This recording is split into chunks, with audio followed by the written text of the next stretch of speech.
সপ্তাহ ঘুরে আবারও ভূত এফএম ঘড়িতে সময় এক্স্যাক্টলি 11:59 শুরু হয়ে গেছে ভূত এফএম, সাথে আছি রাসেল এবং থাকবো অনেকক্ষণ পর্যন্ত।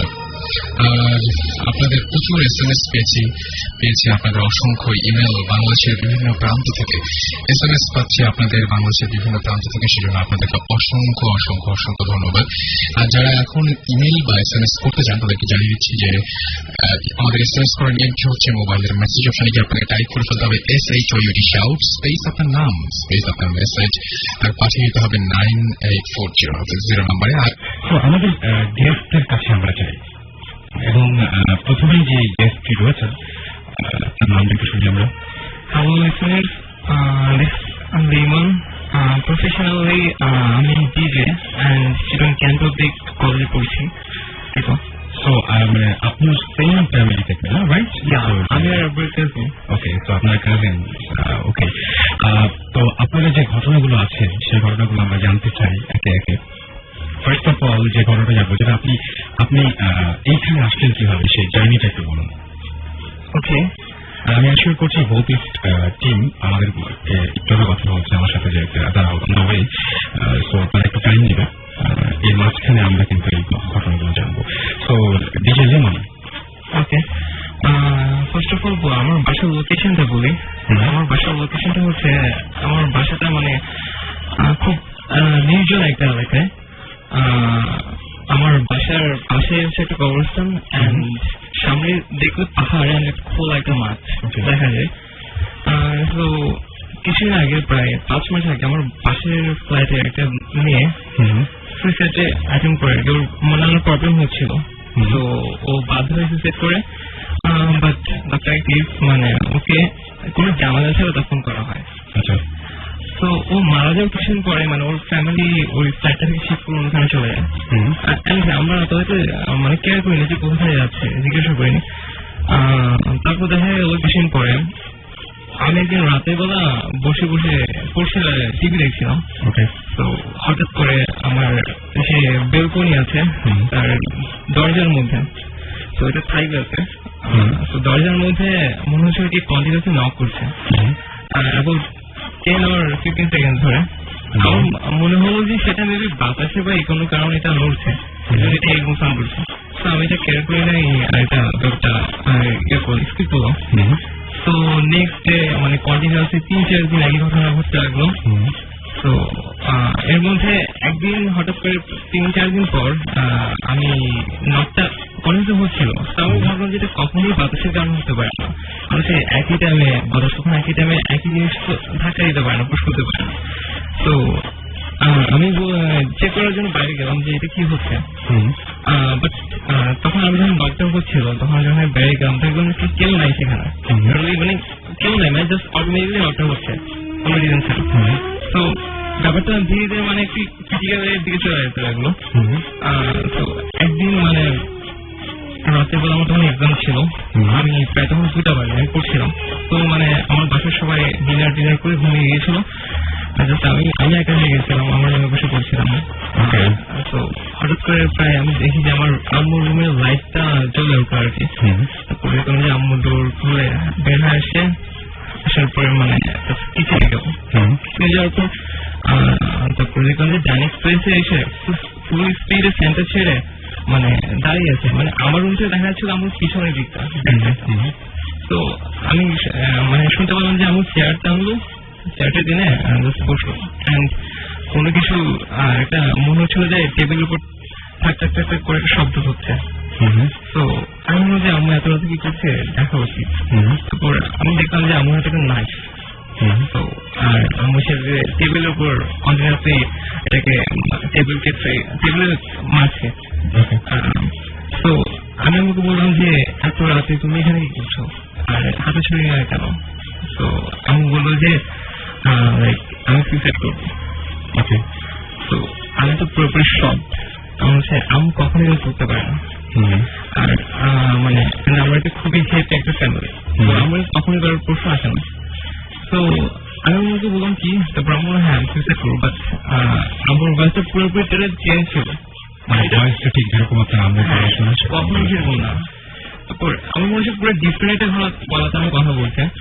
তো আমি আমাকে বললাম যে আচ্ছা তুমি একটু ঠান্ডা করে বসো, আচ্ছা দেখা যায় কি করা যায়। তো আমি আবার যে এই সময় হয়তো এরকম হতে পারে যে উনি পজেসড হয়েছিলেন, সেটা তো আপনি বলতে চাচ্ছেন মানে আপনাকে যে উনি পজেসড হয়েছিলেন বা কিছু একটা তার ভেতরে ঢুকে গিয়েছিল এরকম বলতে চাচ্ছেন আপনি। আমরা জানতে চাই আরো বেশি যেটা, সেটা হচ্ছে আপনাদের দুজনের মিলে ওই রুমের মধ্যে, আপনার বাসার রুমের মধ্যে যে ঘটনাটা আছে সেই ঘটনাটা স্পেসিফিক্যালি কি হয়েছিল। আমি আম্মু যখন আমাকে ইয়ে করলো, মানে আমাকে এটা কিছু কি হচ্ছে মানে হচ্ছে আম্মু তখন আমাকে অনেক হার্ট অ্যাটাক করলো, মানে আমার গলাতে অনেক খামচানা ছিল, এখন দাগ সেগুলো আছে। তো মানে যখন আমি আব্বাকে এই কাহিনীগুলো বললাম, আমি একটু লিখতে করি। হ্যাঁ, যখন ও আমাকে যখন এক্সাম শেষ তখন সে আমাকে সকালে 10 সকালে ফোন ছিল। হ্যাঁ, সকালে ফোন দিয়ে বলা যে আব্বার বাজার করবি কি কারণ আয় ফোন খুলে বলছি এক্সাম শেষ যাওয়া যায়। তো বাসায় গেলাম তার, তো সে বলো এক্সাম রুমে গিয়ে বলো যে এই ব্যাপার মা কালকে রাতে ফার্স্টে বলো যে দরজা নকিং ব্যাপারটা, দেন বলো যে মা কালকে রাতে এই কাজটা করছে, আমাকে সে গলার আঁচড় আর সাইডের হাতে কিছু আঁচড় দেখালো। আঁচড়টা দেখে ফার্স্ট আমি কখনোই আগে বলি যে আমি একদিন করেছি, আমি কখনো ভূত প্রেত বা জিন হিসেবে কম বিশ্বাস করতাম, বাট এগুলো দেখে আমি একটু শখ হলাম যে এটা কেমনে পসিবল, যে আমার অর্গানিটিতে এরকম করার কথা না, এটা এরকম করার কথা না, অনেক আমি চিনি অনেক আগে থেকে, এটা ইম্পসিবল। তো এবার সেই জিনিসটা পরে আপনি তখন কি করলেন? আপনি তাড়াতাড়ি করে বাসায় গেলেন। আমি গেলাম এবং ওই বাসাতে ওই দিন রাতের বেলাতে আপনাদের দুজনেরও কিছু একটা হয়েছিল। তারপর ওদিন রাতে ও বলে তুই এক কাজ কর, এক্সাম তো শেষ, তোমার সাথে থেকে যাও। আমি বললাম যে এক্সাম শেষ, তো আসছি অলওয়েজ এরকম থাকা আড্ডাটা দেওয়া থাকলাম। রাতে ডিনার করার পরে আমরা দুজন বললাম মুভি দেখতে। তখন একটা মুভি আসছিল, মুভিটা দেখতে বসলাম।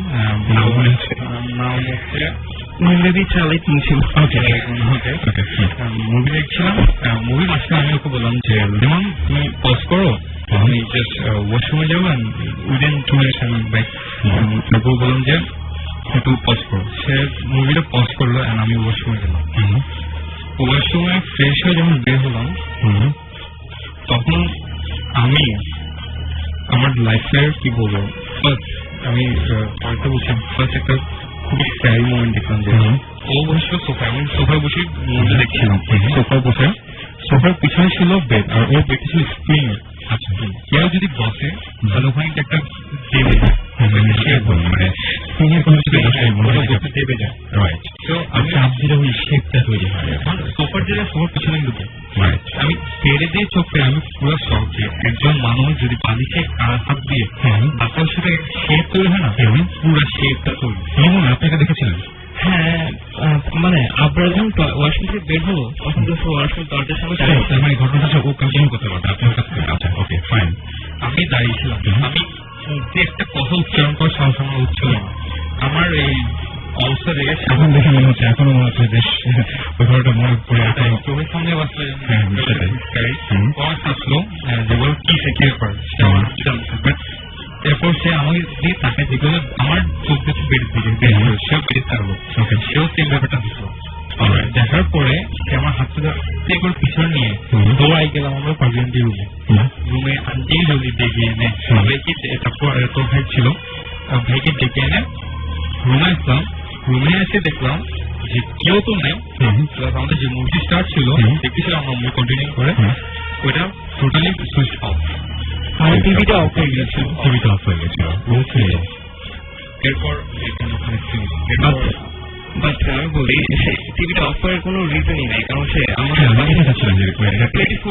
যদি ইলেকট্রিসিটি চলেও যায় এভাবে ইলেকট্রিসিটি যায়নি, আর হচ্ছে 24 hours জানাতে তো এটা যাওয়ার কোনো পসিবিলিটি নেই। টিভি বন্ধ করার নিজে নিজে কখনোই হয়নি।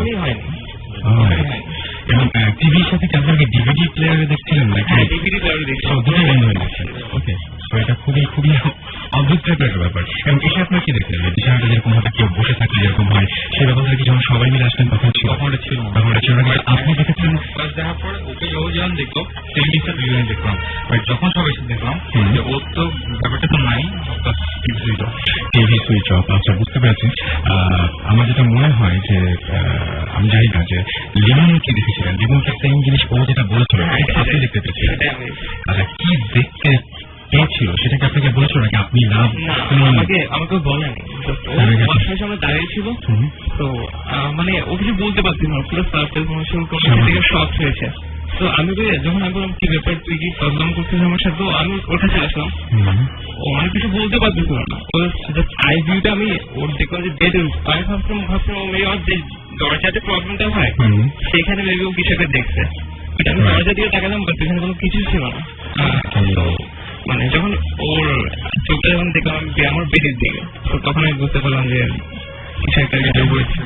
এরকম কিছুটা আছে। তো আমি যেটা বলবো যে আপনারা ইচ্ছে করলে আপনাদের এরকম ধরনের ঘটনা ইচ্ছে করলে আপনাদের গানে চলে যান। ইন দ্য মিন টাইম আমাদের মেইল ইমেল তো করবেন অবশ্যই। ইমেলের সঙ্গে একটা জিনিস মনে রাখতে হবে সবসময়, ঠিকানা এবং ফোন নাম্বার দুটো।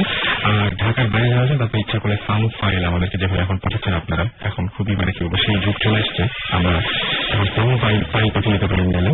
তো সেভাবে তো আপনারা আমরা অবশ্যই উপকৃত হবো এবং আপনার ঢাকার বাইরে যাবো ওদের কাছ থেকে আমরা অনেক কিছু পাবো। তো আমরা একটা গান শুনে আসি।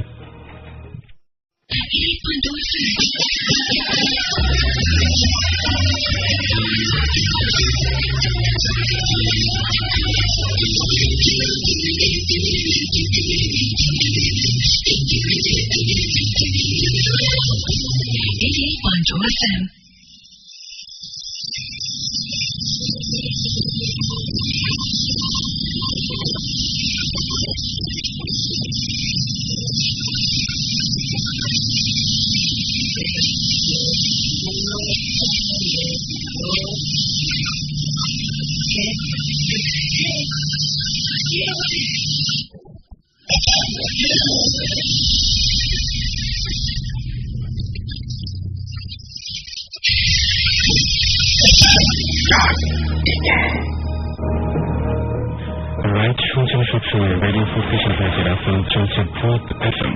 আর ভূত এফএম আরো সবাইকে স্বাগত জানাচ্ছি আরো একবার।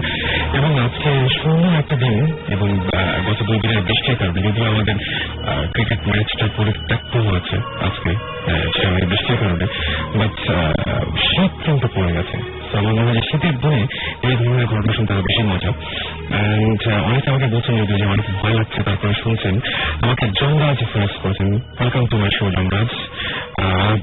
আমাদের পারফেক্ট একজন এসএমএস সেন্টার আর কি, পারফেক্ট একজন লিসনার আমাকে এসএমএস করেছেন মোল্লা সিলেট থেকে। ভাই অনেক ডর লাগছে, আমরা চাই সেটা যে আপনার ডর লাগুক এবং ভয়ের মধ্যে মজা আছে। বিশাল আমাকে এসএমএস করেছেন এবং রাহুল এসএমএস করেছেন এবং সামি এসএমএস করেছেন আমাদেরকে এসএমএস করেছেন উড়ন্ত পথিক, বাবা চমৎকার। আমাদেরকে এসএমএস করেছেন বিথি, এসএমএস করেছেন আরাফাত এবং আরাফাত ছাড়াও আমাদের এসএমএস করেছেন মিথুন ছাড়াও আরো অনেকেই, এবং সেই এসএমএস গুলো আমি একটা ফিরে আসবো। বাট আমাদের আরো একজন গেস্ট রয়েছে, তাদের সাথে আমরা একটু পরিচয় করে দিতে চাই এবং সেই গেস্ট তিনি অবশ্য ঢাকায়, বাকি 4 জন ছিলেন চট্টগ্রাম থেকে। কি নাম আপনার? হ্যালো ফ্রেন্ডস, আমি অর্পণ। আমি এবার এইচএসসি পরীক্ষা দিচ্ছি, জানুয়ারি থেকে মেইন একাডেমিতে জয়েন করবো। ওকে, তো অর্পণ কি হয়েছিল আপনার জীবনে যে ঘটনাটা সেই ঘটনাটাকে শুনি। অ্যাকচুয়ালি টাইমটা ছিল যখন আমি এসএসসি পরীক্ষা দিই, তারপরে রেজাল্ট লাগ দিয়ে, তো তখন গ্রামে কোনো প্রোগ্রাম ছিল, মেবি কোনো দাদার মৃত্যুবার্ষিকী টাইপের। তো ওটাতে আব্বু আম্মু যারা প্যারেন্টস ছিল, বাসার যারা গার্জেন ছিল, তারা সবাই চলে গেছিল। আমি কোনো কারণে পড়ে যাওয়ার সিদ্ধান্ত নিই। তো সেখানে আমাদের গ্রামে যাওয়ার জন্য পথ অনেকগুলো, বাট ট্রেনে যাওয়াটা অনেক রিজনেবল। ওকে, তো আমার চাচু অলরেডি মানে রেলওয়েতে জব করেন, তো আমি কিন্তু তার কথা বলে আমি ফার্স্ট ক্লাস কম্পার্টমেন্টে অবস্থায় উঠতে পারি। তো দেন আমি যখন মানে স্টেশনের দিকে যাই সন্ধ্যা তখন বাজে 7:30, সন্ধ্যা তখন 7:30 বাজে। তো আমি যখন স্টেশনে পৌঁছাই তখন ট্রেন অলরেডি ছাড়া ভাব মানে ছাড়তেছে অলরেডি। আমি জাস্ট রিক্সা থেকে নেমে দৌড় দিয়ে ট্রেনে উঠে পড়ি। তো ট্রেনে ওঠার পরে মানে ফার্স্ট ক্লাস বোর্ডে আমার সামনে হচ্ছে, সেটাতে ঢুকে পড়ি। তো ভেতরে যা দেখি যে জাস্ট একজন মানুষ আছে, বয়স 24-25 কিছু হবে। তো ওখানে যাওয়ার পরে তো ওই যিনি বসেছিলেন রুমটাতে টোটালি অন্ধকার ছিল, লাইট অফ ছিল। এটা কিন্তু খুব অস্বাভাবিক ব্যাপার, ট্রেনের মধ্যে কিন্তু সবসময় লাইট অফ হয়ে চলে। তো আমি ঠিক তার অপোজিট এটা বসলাম, সাপোজ লাইট নষ্ট হতে পারে, এটা ব্যাপার না। তো বাইরে থেকে আলো আসতেছিল, বেশি রাত করে কিন্তু লাইট অফ করে দেয়, বাট সে সময় হচ্ছিল সন্ধ্যা 7:30 যেহেতু। তো আমি তার সাথে কথা বলি কিছুক্ষণ, হাই হ্যালো টাইপের, ভাই কেমন আছেন, কি করেন, হ্যান ত্যান এগুলো। তো কিছুক্ষণ পরে আমি আর কি একটা সিগারেট ধরাই। সিগারেট ধরানোর পরে ওই ভাই আমাকে বলেন যে আচ্ছা আমার সিগারেটের প্রবলেম আছে, তুমি ফেলে দাও সিগারেটটা। তো আমি জাস্ট হাতটা বাড়িয়ে নিয়ে সিগারেটটা ফেলতেছি। আমি জাস্ট এমনি জিজ্ঞাসা করলাম যে ভাইয়া আপনি কি ভূত আত্মা এগুলো কিছু বিশ্বাস করেন? আমার হাত অলরেডি বাইরে, তখন ট্রেনটা যাচ্ছিল একটা মানে সামনে একটা ব্রিজ ছিল, মানে ব্রিজে যেহেতু যাচ্ছিল বাইরে থেকে যে আলো আসছিল, তো রুমটা হঠাৎ অন্ধকার হয়ে গেছিল। আমি যখন তাকে আস্ক করি তখন আমরা অন্ধকারে ঢুকছি, দেন সে অ্যান্সার দেয় যে না আমি বিশ্বাস করি না। তো জাস্ট 2-3 সেকেন্ডের মধ্যে সে অ্যান্সারটা দিল। যখন আবার আলো আসলো আমি সামনে তাকে দেখি, আমার সামনে সে নেই। জাস্ট আমি এত পরিমাণ হইতেছি, আমি টোটাল শক ছিলাম যে কি হলো এটা। আমি যখন ব্যাগটা কাছে করে আপনি যে কোশ্চেনটা করেছিলেন সেই কোশ্চেনটা কোনো কারণ ছাড়াই আপনি কোনো কারণ ছাড়া অ্যাজ ইউজুয়াল সাধারণত যাচ্ছি একটু রাতের বেলা, তো জিজ্ঞেস করছি। তো দেখুন আমি জিজ্ঞেস না করার কারণেই যে আপনি মানে কোনো কারণই ছিল না তারপরে জিজ্ঞেস করেছেন, আমার কাছে সবচেয়ে অস্বাভাবিক লেগেছে এই জায়গাটা যে হঠাৎ করে এই প্রসঙ্গটা আপনি তুলবেন কেন, আর হঠাৎ করে এই প্রসঙ্গে আপনি যাবেন না। মেনলি ব্যাপারটা হলো যে আমার এই বিষয়টা অনেক ভালো লাগে। না আমি বুঝলাম, কিন্তু হঠাৎ করে একটা অপরিচিত লোকের সাথে হঠাৎ করে জিজ্ঞেস করা যে আপনি ভূত বিশ্বাস করেন কিনা, না অলরেডি আমি কিন্তু তার সাথে 20 মিনিট মতো জার্নি করছি, বেশ কিছুক্ষণ কথা হয়েছে, তো তার সাথে একটু ফ্রি হয়েছিলাম এই টাইপের ব্যাপারে। তো দেন জিজ্ঞাসা করছি এরকম। তো দেন আমি ব্যাগটা কাঁধে করে জাস্ট আমি তখন দরজাটা খুলতে যাই, দেখি দরজাটা লক। আমি এত পরিমাণ ভয় পেয়েছি যে আমি কথা বলতে পারছিলাম না, আমি মানে চিৎকার যে করবো সেটা করার মতো আমার ইয়ে ছিল না। আমি একবারও পিছনে তাকাইনি, আমি মানে প্রচন্ড ভয়ে আমি জাস্ট কাঁপতেছি, আমি তখন জোরে মানে চেষ্টা করতেছি দরজাটা ধাক্কা দেওয়ার।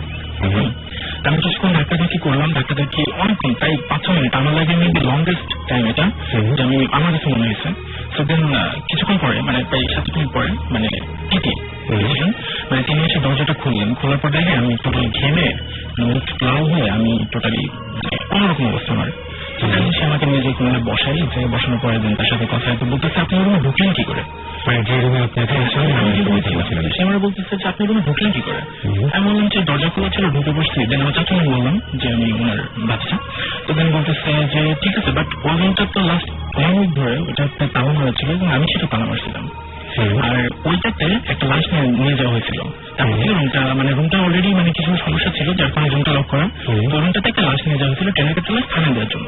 আচ্ছা, তো ওইটা আমি বলতেছে আপনি ঢুকেন কি, এটা তো তালা মারা ছিল। ওকে, মানে ওই লাশটা পৌঁছে যাওয়ার পরে তারপরে ওই রুমটা এবং সামহাউ আপনি ওই রুমের মধ্যে গিয়েছিলেন যে আমি যখন ঢুকি তখন কিন্তু খোলা ছিল, আমি জাস্ট ঢুকে পড়ি ওটাতে। আপনি দেখেছেন খোলা, পরে আপনি চেক করছেন? আমি তো পরে চেক করি, জাস্ট বসেছিলাম। ওকে, পরে চেক করার কথা আমি মনে করতাম না।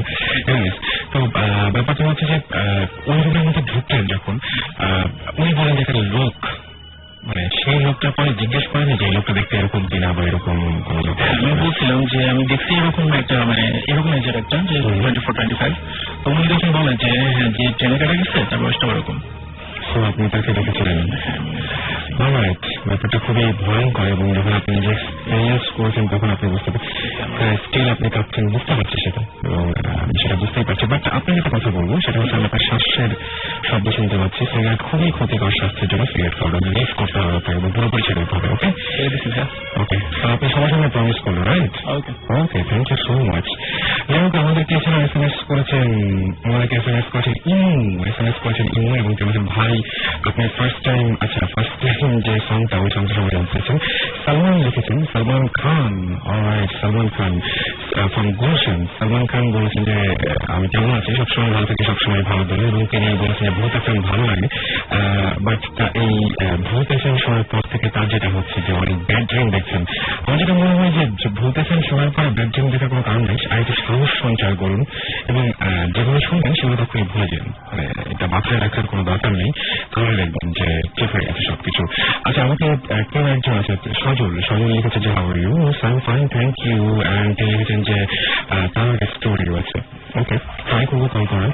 রিফাত লিখেছেন নারায়ণগঞ্জ থেকে যে hey guys how are you, আমরা সবাই ভালো আছি এবং খুব ভালো সময় কাটাচ্ছি আমরা।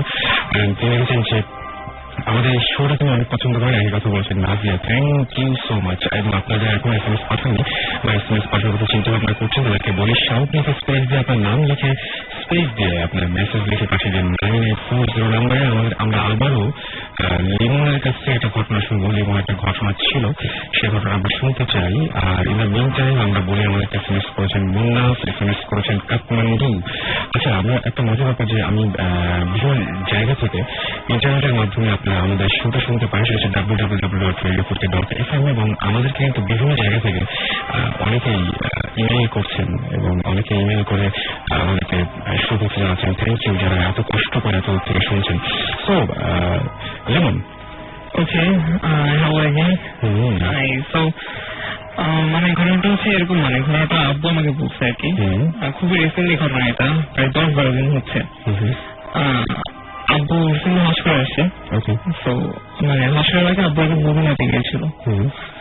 যখন মদিনাতে ছিল তখন মানে তাহাজ্জুদে নামাজ পড়ার জন্য পাশে একটা মসজিদ ছিল আল ফাইট, তো সেখানে মানে তাহাজ্জুদে নামাজ পড়তে নামাজ পড়ার জন্য এখানে যেত আর কি।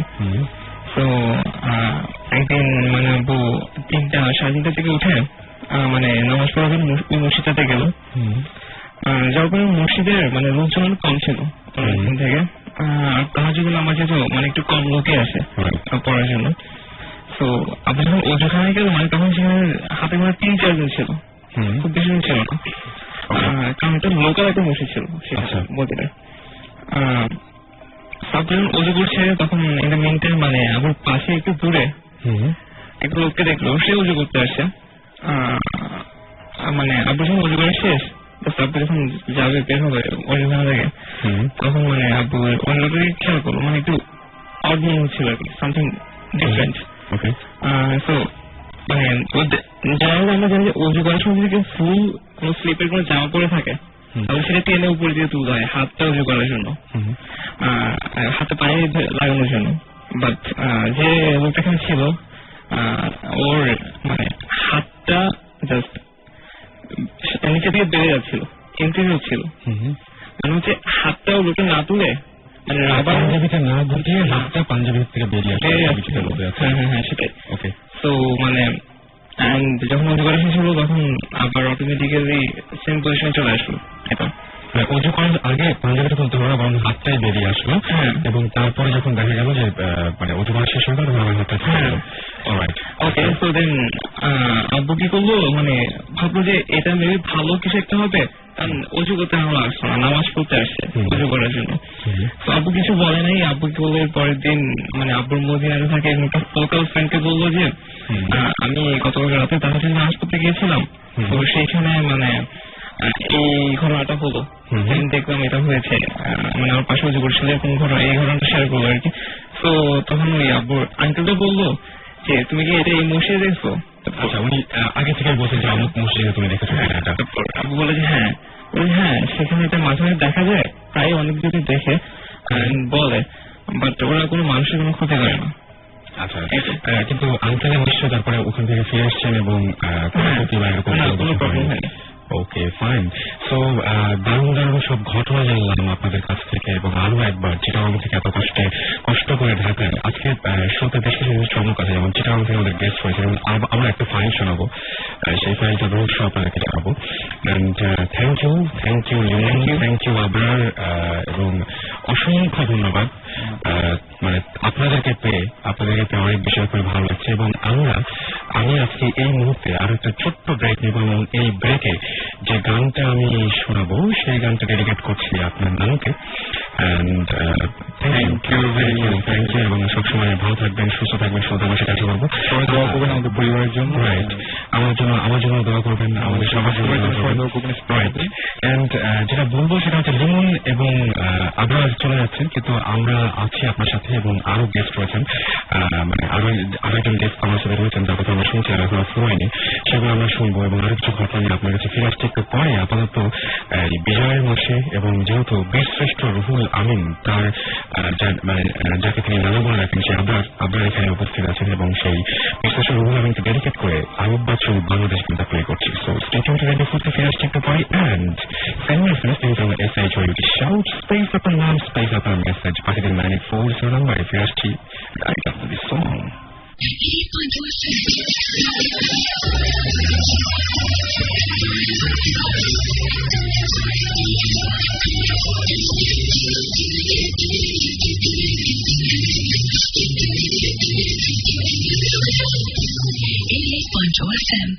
Enjoying today's show very much. Thank you so much. Saiful লিখেছেন যে দ্রুত শুনে ঘুমাতে পারবো তো, ডেফিনেটলি। আর বাবু বলছেন যে I have two dangerous experience. How can I share? একটু ওকে, এটা খুবই সহজ একটা উপায় আছে। আপনি ভূত FM BHWT ভূত FM @radiofuti.fm ইমেল করে আমাকে ঘটনাগুলো পাঠিয়ে দিতে পারেন এবং আজকে যারা আছেন এখানে তারা সবাই এইভাবে এখানে জয়েন করেছেন, আপনিও পারেন। এটাই বলছিলাম আর কি যে ভূত FM ইচ্ছে করে আপনারা ইমেল করতে পারেন এবং সাউন্ডের স্পেস দিয়ে আপনার নাম লিখে স্পেস দিয়ে আপনার মেসেজ লিখে পাঠিয়ে দিতে পারেন 9840 নাম্বারে। আর এই মুহূর্তে যেটা বলবো যে এরকম ইমেল করে একটা তো শুধু গল্প লিখে নেই, ঘটনা তো জানেননি, তাছাড়া বড় একটা উপকার করেছেন আমাদেরকে, তিনি সরাসরি আমাদেরকে তার যে ঘটনাটা আছে সেই ঘটনাটা রেকর্ড করে দিয়েছেন। তো যদি আপনাদের এই টেকনোলজির সাথে পরিচিত থাকেন এবং আপনি পারেন যে পিসিতে রেকর্ড করতে আমাদেরকে পাঠাতে, তাহলে আরো ভালো। আমাদের অনেক সমস্যা যারা হচ্ছে, বিশেষ করে আমি বলছি ঢাকার তাদের জন্য বলছি না, যারা ঢাকার বাইরে আছেন আসলে তাদের ভয়েস বা তাদের ঘটনাটা পুরো আমাদেরকে বলতে চান এবং যাওয়ার সময় অনেকে লিখে প্রকাশ করতে পারে না কিন্তু বলে প্রকাশ করতে পারেন, অনেকে বলে প্রকাশ করতে পারেন কিন্তু লিখে প্রকাশ করতে পারে, এরকম হয়। তো যেটা হবে সেটা হচ্ছে যে আপনি ইচ্ছা করলে কিন্তু আপনার ভয়েসটা রেকর্ড করে আমাদেরকে ইমেল করে পাঠিয়ে দিতে পারেন, আমরা সেই অডিও ফাইলটি চেক করে বাজানোর চেষ্টা করবো।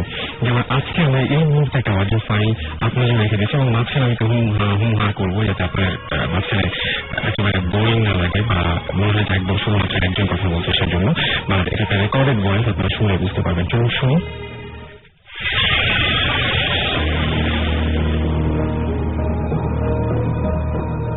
আমার নাম সৈয়দ হাসিবুর রশিদ, আমি কম্পিউটার ইঞ্জিনিয়ার, একটা সফটওয়্যার ফার্মে জব করছি।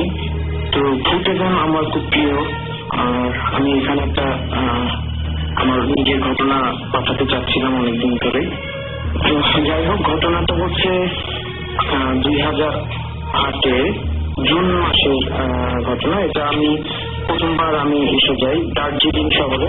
তো এখানে প্রথম দিনে পরের দিন আমি যখন আমার ফ্রেন্ড সাথে ছিল, বেশ কয়েকজন ফ্রেন্ড মিলে গেছিলাম, কিন্তু একটা ফ্রেন্ডের সাথে রুম শেয়ার করছিলাম। তো সেই ফ্রেন্ডকে বললাম যে চলো কিছু মার্কেটিং করে আসি, এখান থেকে মার্কেটটা কেমন।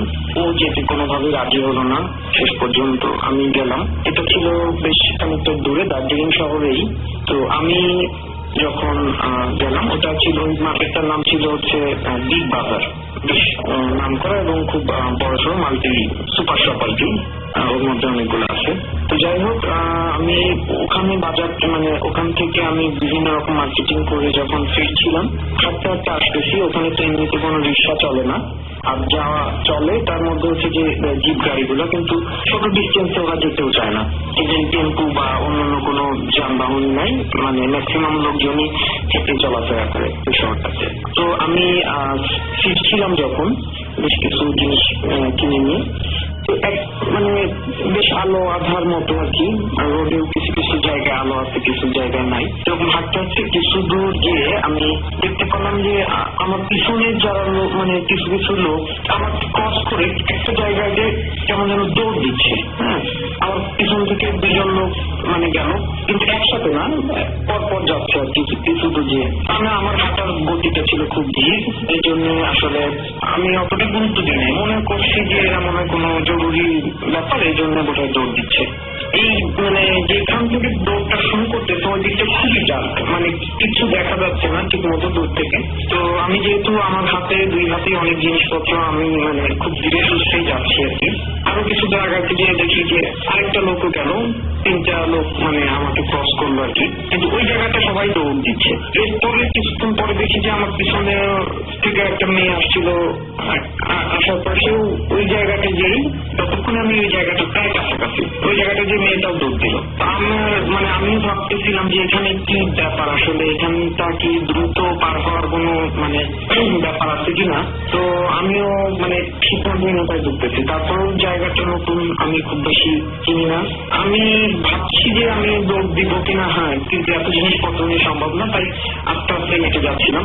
ওখানে গিয়ে দেখি যে আসলে খুব মানে ভয়ঙ্কর ভাবে ওখানে একটা বাঘ, মানে পাহাড়ের সাইডে যে রোড গুলা থাকে ওইগুলা ভয়ঙ্কর ভাবে বাঘ গুলা থাকে। তো ওইখানটায় যে দেখি যে খুব মানে ভয়ানক ভাবে, কিন্তু ওখানে দৌড় এত জোরে যে দিচ্ছে, ওখানটায় দৌড় দিয়ে ঘোরা খুব ডিফিকাল্ট ব্যাপার। তো আলটিমেটলি আমার যেটা মানে ওর পরে যেটা দেখে আমি শিউরে উঠলাম সেটা হচ্ছে যে ওখান থেকে যদি দৌড় দেওয়া হয় তাহলে সরাসরি নিচেই পড়ার কথা। এমন জায়গা থেকে তারা দৌড় শুরু করতেছে যে ওখান থেকে মানে নিচে পড়া ছাড়া কোনো উপায় নেই, মানে ওইভাবে ঘুরে অত দূর মানে দৌড় দিয়ে যাওয়া সম্ভব না। ততক্ষণে আমার খুবই ভয় করছিল। তারপর আমি মানে নিজেকে খুব শান্ত রেখে ওখান দিয়ে আস্তে আস্তে মানে চলে আসলাম। পরের দিন আমি ওখানে আবার সকালবেলা বের হলাম, যেহেতু কিউরিসিটি আছে যে আসলে ব্যাপারটা কি, এখানে লোকজন দৌড় দিচ্ছিল কেন গত রাতে। তো সেই জন্য আমি গেলাম ওখানে একজন লোকের সাথে, মানে উনি খুব ভালো বাংলা জানে না, মানে হিন্দিতে আমাকে বোঝানোর চেষ্টা করলো যে এখানে এই জায়গাটা কিছুদিন আগেই আমাদের এখানে এই এলাকাটাইতেই 4জন লোক মানে 4জন মারা গেছে কেবল কার ছিঁড়ে, ঠিক ওই জায়গাটাই ছিঁড়ে পড়ে মারা গেছে। তা আমি বললাম যে এখানে 4জন মারা গেছে, গতদিন রাত্রে আমি 4জনকেই দেখছি যে ওখান থেকে দৌড় দেওয়ার জন্য। আমি বললাম যে তার মধ্যে কি কোনো মেয়ে ছিল, যে 4জন ছিল। তা বলে যে হ্যাঁ আপনি জানেন কি করে, মানে উনি আবার জিজ্ঞেস করতেছে। আমি বললাম যে না এমনিতেই। আর আমি আর বললাম না যে 3টা লোক আমার পিছন থেকে ক্রস করে দৌড় দিছে এবং লাস্টে যে ছিল সে মেয়েটা ছিল। তো আমি আরো ভয় পেয়ে গেলাম যে আসলে ব্যাপারটা কি। ব্যাপারটা সেটা আমরা বুঝলাম, বাট আমরা সাউন্ড ফাইলটা শুনলাম। তো আপনারা যারা ঢাকার বাইরে আছেন তারা ইচ্ছা করলে কম্পিউটার এরকম আপনাদের সাউন্ড রেকর্ড করে আমাদের পাঠাতে পারেন। যাই হোক, আমাদের সঙ্গে আরেকজন লিসনার রয়েছেন এই মুহূর্তে, যিনি আমাদের সাথে একটু আগে আপনি একটা ঘটনা বলেছেন। তার আরেকটা ঘটনা আছে যে ঘটনা খুবই অদ্ভুত, রাজশাহীতে ঘটেছিল আপনার সাথে, রাইট? এখানে আপনি ফ্যানের ঘটনা বলেছিলেন এবং রাজশাহীতে ঘটেছিল, সেই ঘটনা একটু শুনলে বলবেন। ওকে, রাজশাহীতে আমি আর আমার ফ্রেন্ড মানে যখন আমি কলেজে ছিলাম তখন গেছিলাম ঘুরতে। তো যাওয়ার পরে আমরা রাতে পৌঁছাই রাত প্রায় 2টার দিকে রাজশাহীতে। তো দেখুন কালমনি বাসা পৌঁছাতে আমাদের 2টা বাচ্চা। তো কালমনি বাসাটা ছিল রাজশাহীর উপর শহরে সিয়াম মসজিদের পাশে। সিয়াম মসজিদের ঠিক 3টা কি 4টা বাইক পড়ে। তো আমি আর আমার ফ্রেন্ড ওখানে যাই। যাওয়ার পরে কালমনি বাসাটা বলি যে 3.5 তলা, মানে 3 তলার উপরে জাস্ট 2টা রুম আছে আর বাকিটা ছাদ। তো আমি আমার ফ্রেন্ড উপরে ছিলাম। তো রাতে তখন প্রায় 3টা বাজে। আচ্ছা, তখন আমি আর আমার ফ্রেন্ড মানে ছাদের রেলিং দুজন দাঁড়ায় আছি। মানে অদ্ভুত একটা মোমেন্ট ছিল যে চারিদিকে কোনো শব্দ নাই, কিছু নেই, না কোনো ঝিঝি পোকা, ভূতে, কোনো কুকুর নেই, মানে কোনো শব্দ ছিল না, জাস্ট স্টপড একটা মোমেন্ট। তো দুজনে কথা বলতে পারতেছি না, যে ভালো লাগতেছে দাঁড়ায় থাকতে।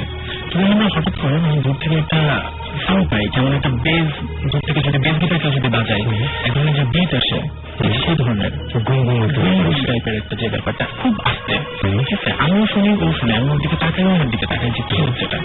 তো কিছুক্ষণ পরে তাই আমরা 3 দাঁড়িয়েছিলাম। তো তারপরে মানে আমরা সাউন্ডটা দেখতেছি বাড়তেছে, আরো ধীরে ধীরে গুনগুনটা বাড়তেছে। তো দেন দেখি আমাদের মানে যেখানে দাঁড়িয়েছিলাম তার লেফট সাইডে মানে মোড় ছিল একটু দূরে। ওই মোড় থেকে কিছু মানে মানুষ কেন জানি না, মানে কিছু আসতেছিল, মানে টোটালি তাদের ড্রেস আপ ছিল সাদা।